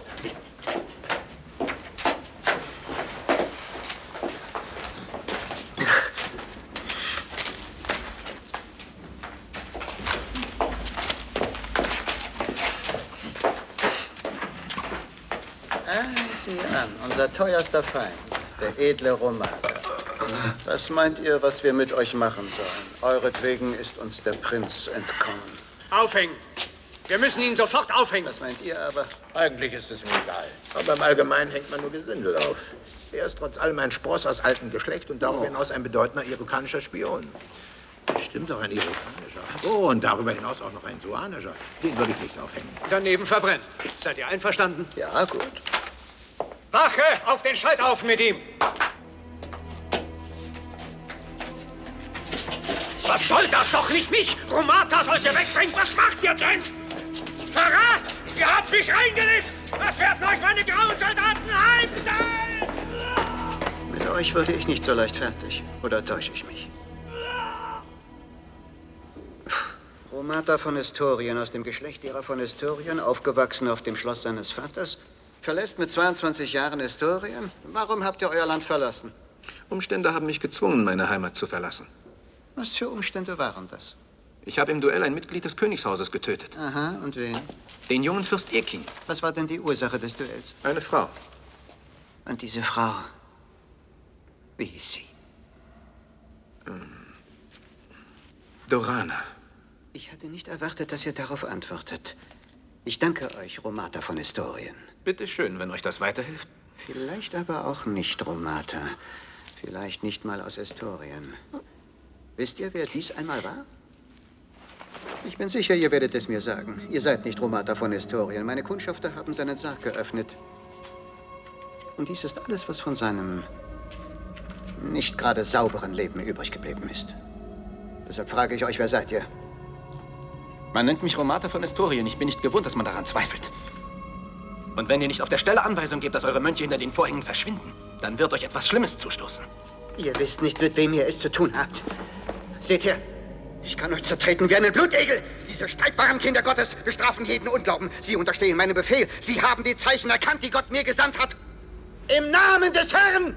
In seinem Namen! Ich bin Reber der Fromme, erster Diener Gottes. Für mich seid ihr nur ein kleiner, schmutziger Betrüger. Und wenn Buddach etwas zustößt, dann erwürge ich euch, so wahr ich hier stehe mit diesen Händen. Gebt mir Buddach oder ich lasse euch verrecken wie einen Hund. Wie wollt ihr das machen, teurer Romata? Erlaubt, dass ich euch vorläufig noch mit diesem Namen anspreche, mein Lieber. Ihr habt euch tapfer eingesetzt für den Prinzen.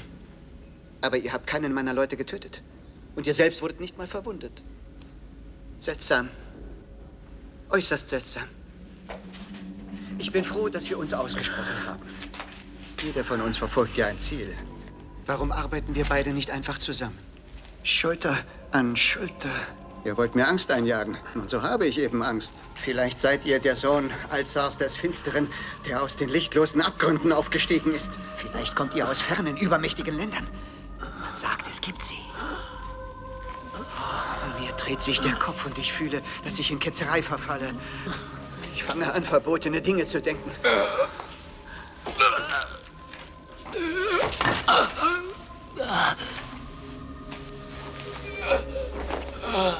Was habe ich gesagt? Niemand ist unverwundbar. Dieses Gift wirkt bei jedem.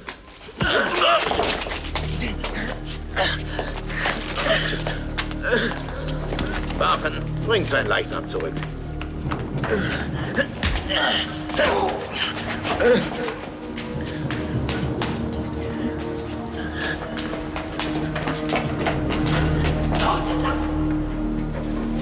Liegt an der Ausgänge des Palastes.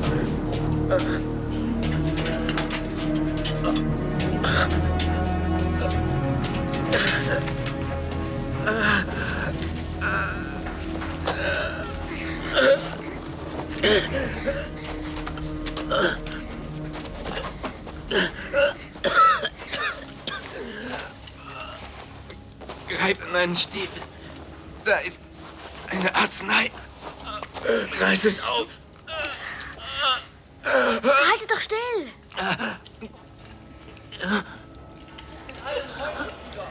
Kann nicht weit sein.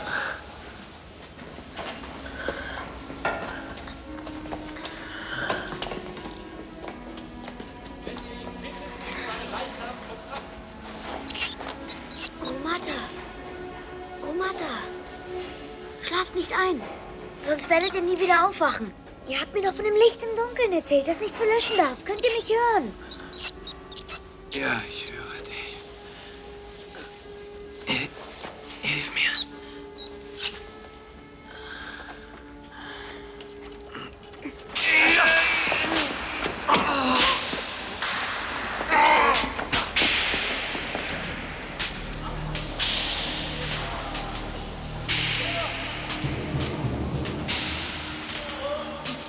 Durch diesen Gang kommt ihr direkt in den Turm. Ich danke dir, aber geh jetzt wieder in dein Versteck. Bin ich jetzt König? Ja, aber du darfst dich noch nicht zeigen. Als erstes werde ich Reber den Kopf abschlagen. Nein, nein, überlass das mir.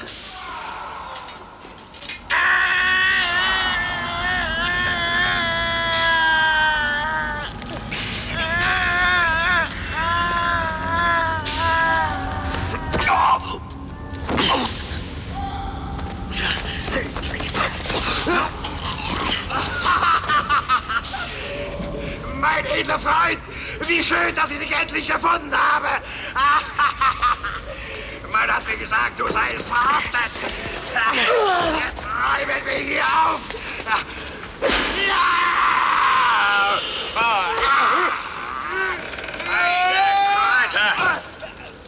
Haltet mir den Rücken frei, ich bin gleich zurück.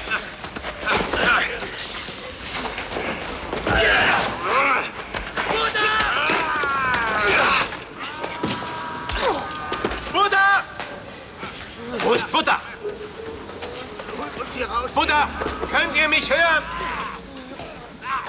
Buddha!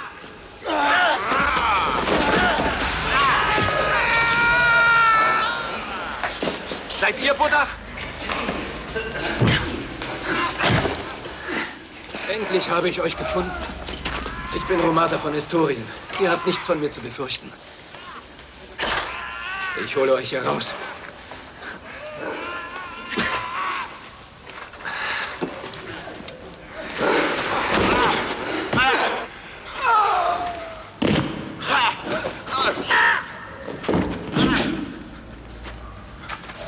Wir sind nicht zertretreiche Krähen.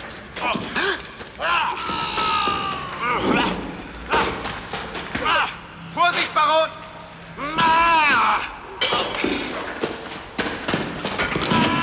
Ihr werdet euch besser fühlen.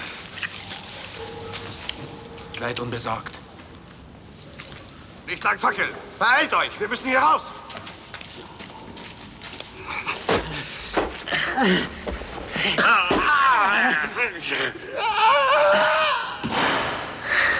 Hier ist was zum Anziehen. Du hast recht, ja. Es wäre unschicklich, vor der Baronin nackt zu erscheinen. Dieses Schwein hat mein Schwert!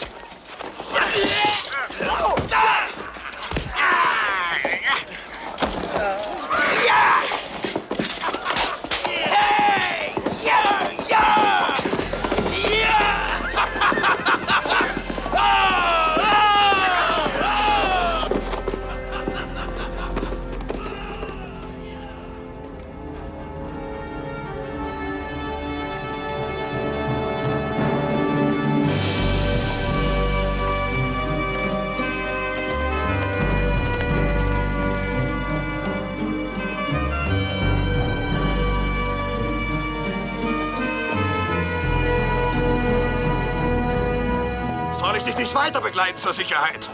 Reitet ruhig nach Hause und grüßt die Baronin herzlich von mir. Komm mich besuchen, du wirst der Baronin gefallen. Ich vermute, er reitet zum alten Tempel. Wir müssen Alexander Bescheid geben.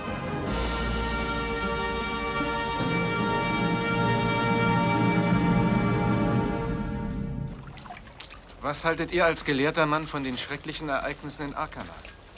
Ich bin Arzt, aber ich würde Reber umbringen.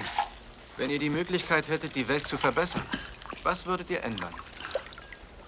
Die Welt ist vollkommen. Wie könnte ich verändern, was vollkommen ist? Der Einzelne wünscht sich natürlich viele Änderungen. Und es ist schrecklich, was in Arkana geschieht. Aber welchen Sinn hätte es wohl für einen Baum zu jammern, dass er nicht laufen kann? Auch wenn er wahrscheinlich froh wäre, der Axt des Holzfällers zu entkommen. Aber überall hört man die Schreie von Gefolterten. Ihr lebt in einer Welt voller Not, Unwissenheit und Elend. Wenn ihr jetzt Gott einen Rat geben könntet. Gott braucht keinen Rat. Wenn ihr göttliche Befugnisse hättet, was würdet ihr ändern, um das Los der Menschen zu verbessern? Ihr habt eine reiche Fantasie. Aber wenn ihr es wünscht, bitte sehr. Ich würde dem Schöpfer sagen, gib uns Brot, Fleisch und Wein. Gib uns Obdach und Kleidung, damit endlich die Not verschwindet, die die Menschen entzweit. Die Starken würden den Schwachen ihren Anteil bald wieder wegnehmen und die Schwachen wären arm wie zuvor. Ich würde den Schöpfer bitten, dass die Menschen sich nicht entreißen, was er ihnen gegeben hat. Ich weiß nicht, ob das gut wäre. Wenn sie alles ohne Mühe erhalten, so werden sie faul und träge und verlieren den Geschmack am Leben. Aber es gibt noch eine Möglichkeit. Wenn ich den Schöpfer bitte, füge es so, dass die Menschen vor allem die Arbeit lieben und das Wissen. Dass die Weisheit zum einzigen Sinn ihres Lebens werde. Ja, gut, das könnte man. Aber wäre das nicht, als würde man dieses Geschlecht von der Erde fegen und dafür ein neues erschaffen? Dann würde ich sagen, bitte, Herr, fege unser Geschlecht vom Antlitz der Erde und erschaffe uns in neuer Form friedlicher, besser und wahrhaftiger. So etwas hat man bereits versucht. Wo das? In einem anderen Land, ziemlich weit von hier. Wir haben die Gewalt beseitigt, weil wir uns sonst selbst vernichtet hätten. Jede Gewalt löst Mitleid aus, sodass die Gewalt nie alle vernichten kann. Wir konnten alles zugleich sehen, was auf der Welt geschieht. Wir sahen alle Not und konnten kein Mitleid mehr empfinden. Wir haben unsere Mahlzeiten verzehrt, während wir vor uns Bilder sahen von Menschen, die verhungerten. Was ihr sagt, kann ich mir schwer vorstellen. Ich glaube, das Böse auf der Welt ist unausrottbar. Ich sehe, dass es auch für euch Fragen gibt, die ihr nicht lösen könnt. Vielleicht müssen wir bleiben, wie wir sind. Und ich werde Gott bitten, gib, dass wir unseren Weg finden. Das liegt leider nicht in meiner Macht.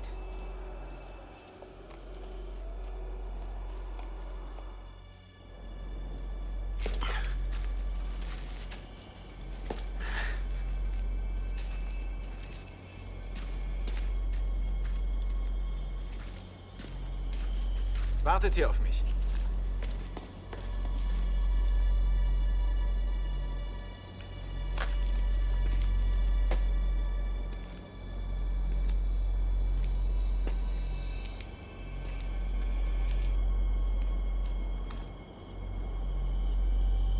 Ich habe Buddach aufgefunden und aus dem Kerker geholt. Ich möchte wissen, was daran falsch ist. Du bist einfach zu weit gegangen. Ich habe niemand umgebracht. Du nicht, aber deine Kumpane Anton ist es zwecklos zu diskutieren. Deine Mission ist beendet. Was soll das? Das finde ich unfair. Oh, sie haben mir tatsächlich neue Stühle geliefert. Was sagst du dazu? Setz dich. Ich werde meine Arbeit hier nicht aufgeben. Ich kann doch meine Freunde nicht einfach fallen lassen. Anton, wir sind als Kundschafter hier. Und wir haben einen Eid geleistet. Du weißt doch selbst, alles, was uns lieb und teuer ist, muss entweder auf der Erde oder in uns selbst sein. Du verstehst überhaupt nicht, worum es hier geht. Der Aufstand der Bauern zum Beispiel. Wenn Suren es schafft, ist das der Beginn eines neuen Zeitalters. Anton, der Aufstand ist vorbei, das Bauernheer geschlagen. Suren wird gerade aufgehängt. Das ist doch nicht dein Ernst. Ich muss es dir wohl erst beweisen.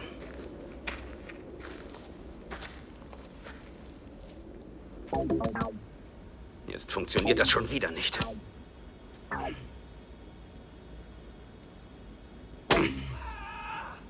Unter solchen Bedingungen muss man hier arbeiten.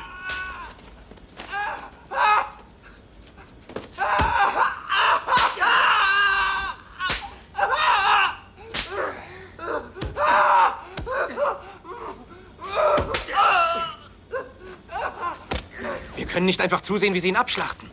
Alexander, was ist in dich gefahren? Wir müssen ihn da rausholen. Die Götter, die den Menschen helfen wollen, enden immer schlecht. Das ist eine Tatsache. Entschuldige, Alexander.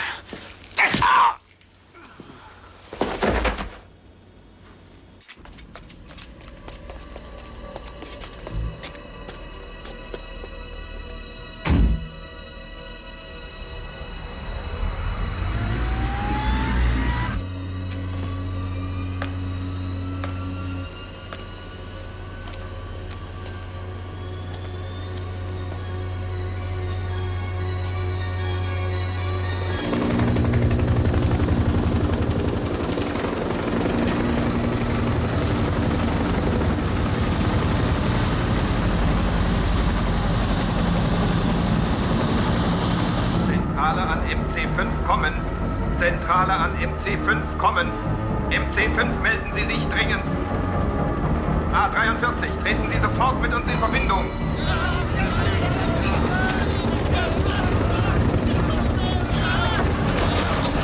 A43, antworten Sie.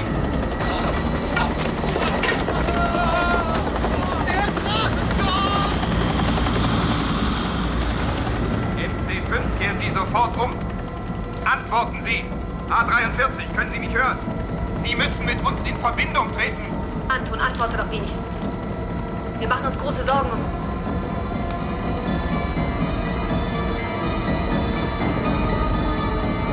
Anton, ich flehe dich an. Sie werden dich zwingen zu landen. Ich schalte jetzt auf Selbstzerstörung. Das wirst du nicht tun. Ich gebe ihm 3 Minuten, dann hat er Zeit zu landen. Er darf Arkana nicht erreichen.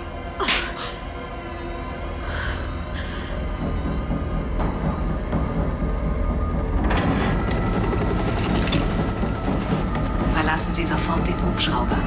Der Zerstörungsmechanismus ist gezündet. Die Explosion erfolgt in 2 Minuten 50 Sekunden.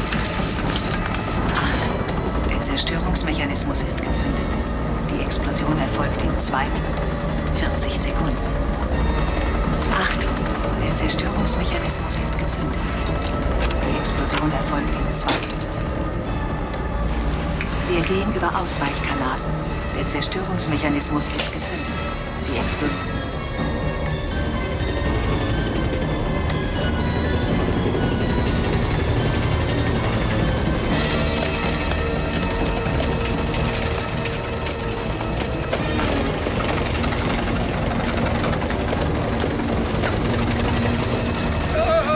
Heute bin ich nicht betrunken. Folgt mir, ihm nach!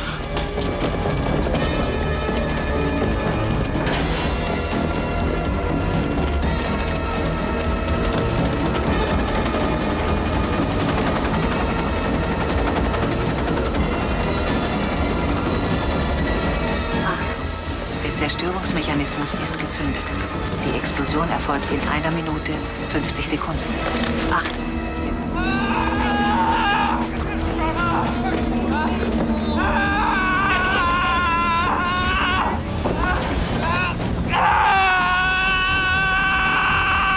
Achtung! Der Zerstörungsmechanismus ist gezündet. Die Explosion erfolgt in 0 Minuten 25 Sekunden.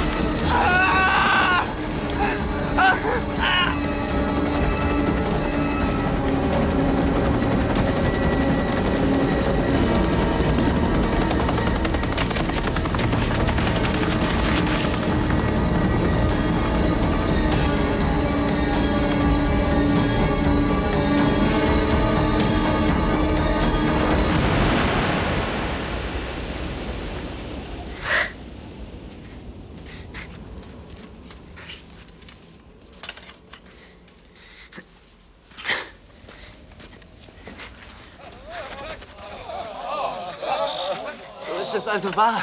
Es gibt euch tatsächlich oben im Himmel.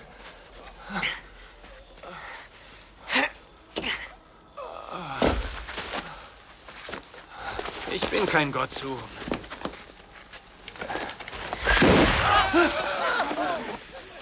Ihr gebietet über den Blitz? Warum habt ihr so lange gewartet, um uns zu helfen? Fast alle meine Leute wurden ausgerottet. Was haben sie denn verbrochen? Dabei könnte die ganze Brut verbrennen. Wie die Wanzen. Ihr könnt die verdammte Sippschaft vernichten, bis auf den letzten Mann. Ich kann, aber ich will nicht töten. Was habt ihr jetzt vor? Ich muss zurück nach Arkana. Jemand ist dort in großer Gefahr. Ich werde euch begleiten. Ich hoffe, ihr lehnt meine Hilfe nicht ab. Auf nach Arkana!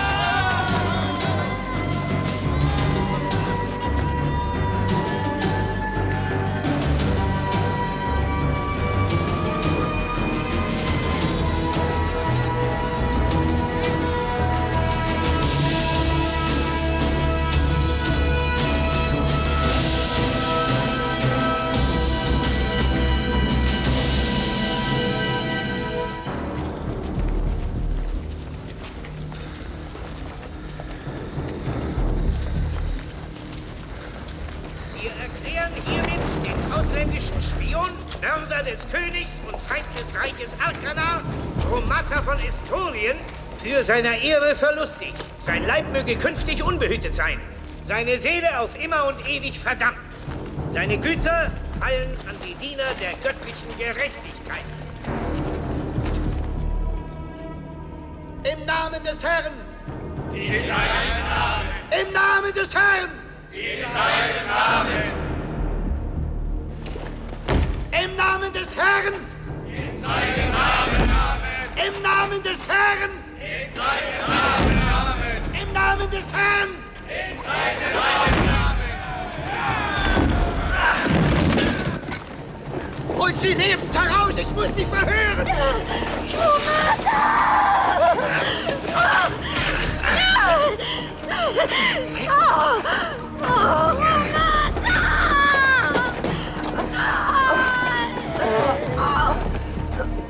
Was will dein Herr hier bei uns in Arkana? In wessen Diensten steht er? Du wirst es mir sagen.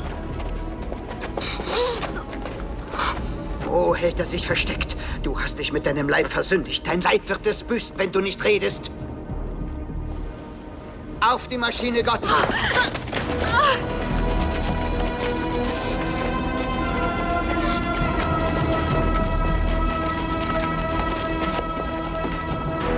Nicht unter die Finger Gottes! Nein!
Zum Schloss!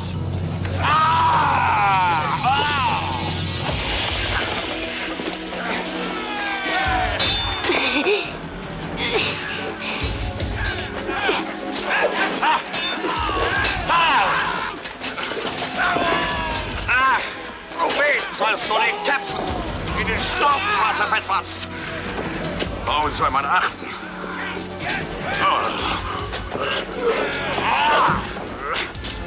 Jetzt spieß ich dich auf, hässliche Kröte! Das zweite Auge Gottes öffnet sich! Was fasest du da? Ich bat Gott um ein Zeichen! Da ist es! Er hat es gegeben! Da!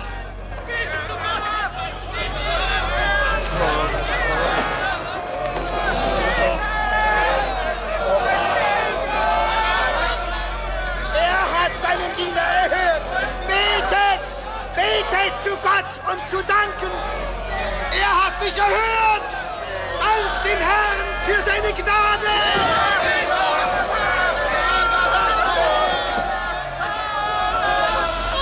Danke, Herr, für deine unermessliche Güte. Du hast mich vor dem sicheren Tod gerettet.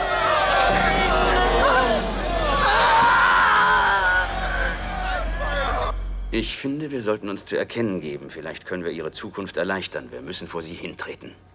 Wir wissen, dass wir Ihnen nicht helfen können, Alexander. Über 1000 Jahre liegen zwischen uns. Aber wir können nicht jede menschliche Regung unterdrücken. Wir sind keine Götter. Zugegeben, wir haben einigen Bewohnern des Planeten geholfen und dabei Fehler gemacht. Es geht nicht um die Bewohner des Planeten. Es geht um unsere eigene Zukunft. Wir wollten herausfinden, wer wir wirklich sind. Ihr habt uns also mit dieser archaischen Welt konfrontiert, um zu erforschen, ob wir uns wirklich weiterentwickelt haben. Wir wollten wissen, ob wir unser Schicksal selbst gestalten können oder ob wir unentrinnbar an unsere Vergangenheit gefesselt sind. Und? Haben wir eine Zukunft? Wir wissen es noch nicht. Aber wir können jederzeit zurückfallen in ein Zeitalter der Finsternis, der Irrationalität und der Barbarei. Dies ist das Resultat unserer Beobachtungen. Dann waren also wir das Objekt eurer Untersuchungen. Ja, Alexander. Ihr stellvertretend für uns alle.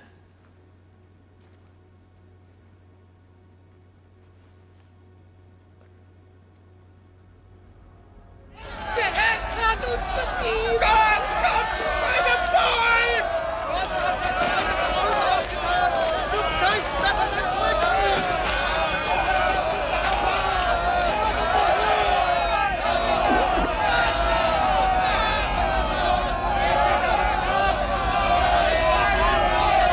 Ihr werft mir vor, dass ich mich einmische. Papa! Nein!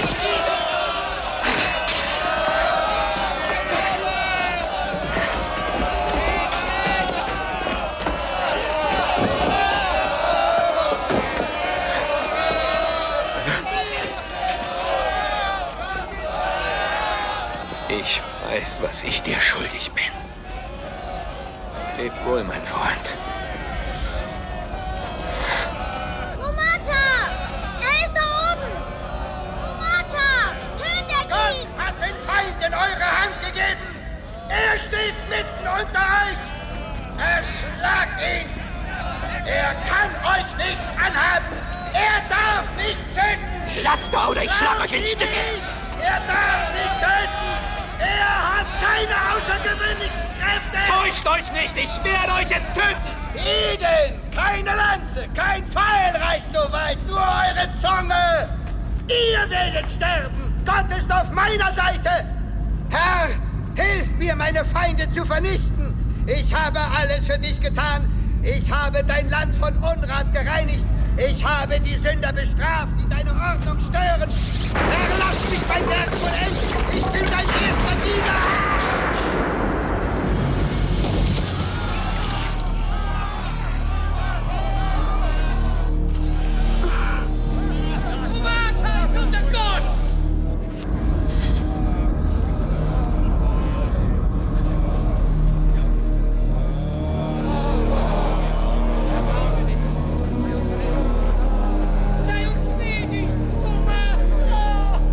Paralysator.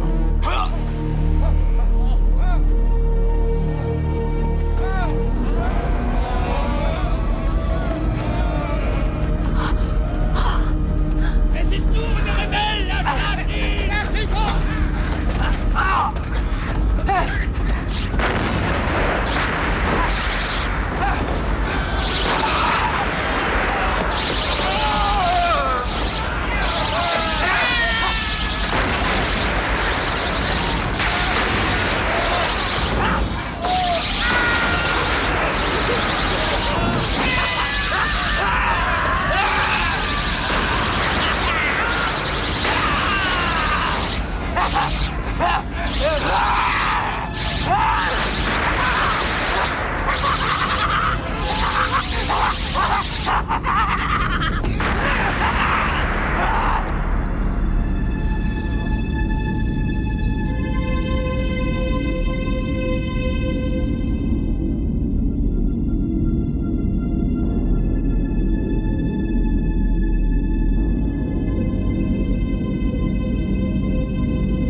Geöffnet für Schlafgaseinsatz. Zielkoordinaten 117 24 96.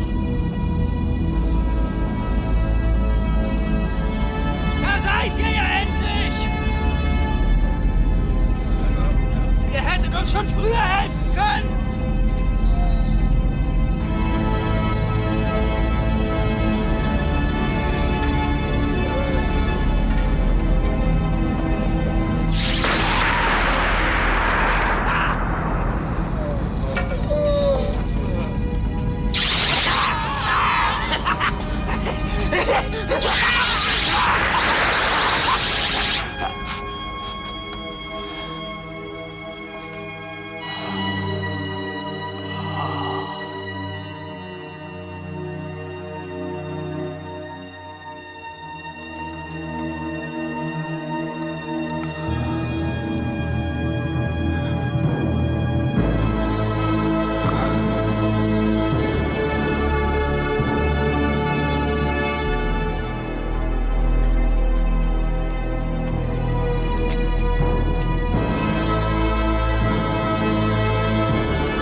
could never be happy with everything you got. Cut up your emotions, with paradise you go. Building up your empire with your gold. Hard to be a god.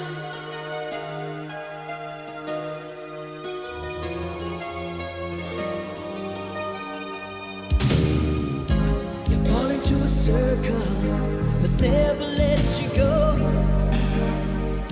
You're in possession of a hollow, empty heart, living in the stranger's land where power shows its soul.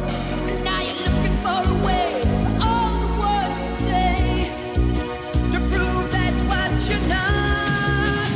Hard to be a god when lovers let you go. It's hard to be a god. Take a chance when you let go and break the magic hold. Hard to be a god. Well, it's fall into a circle that never lets you go. You're in possession now of a hollow,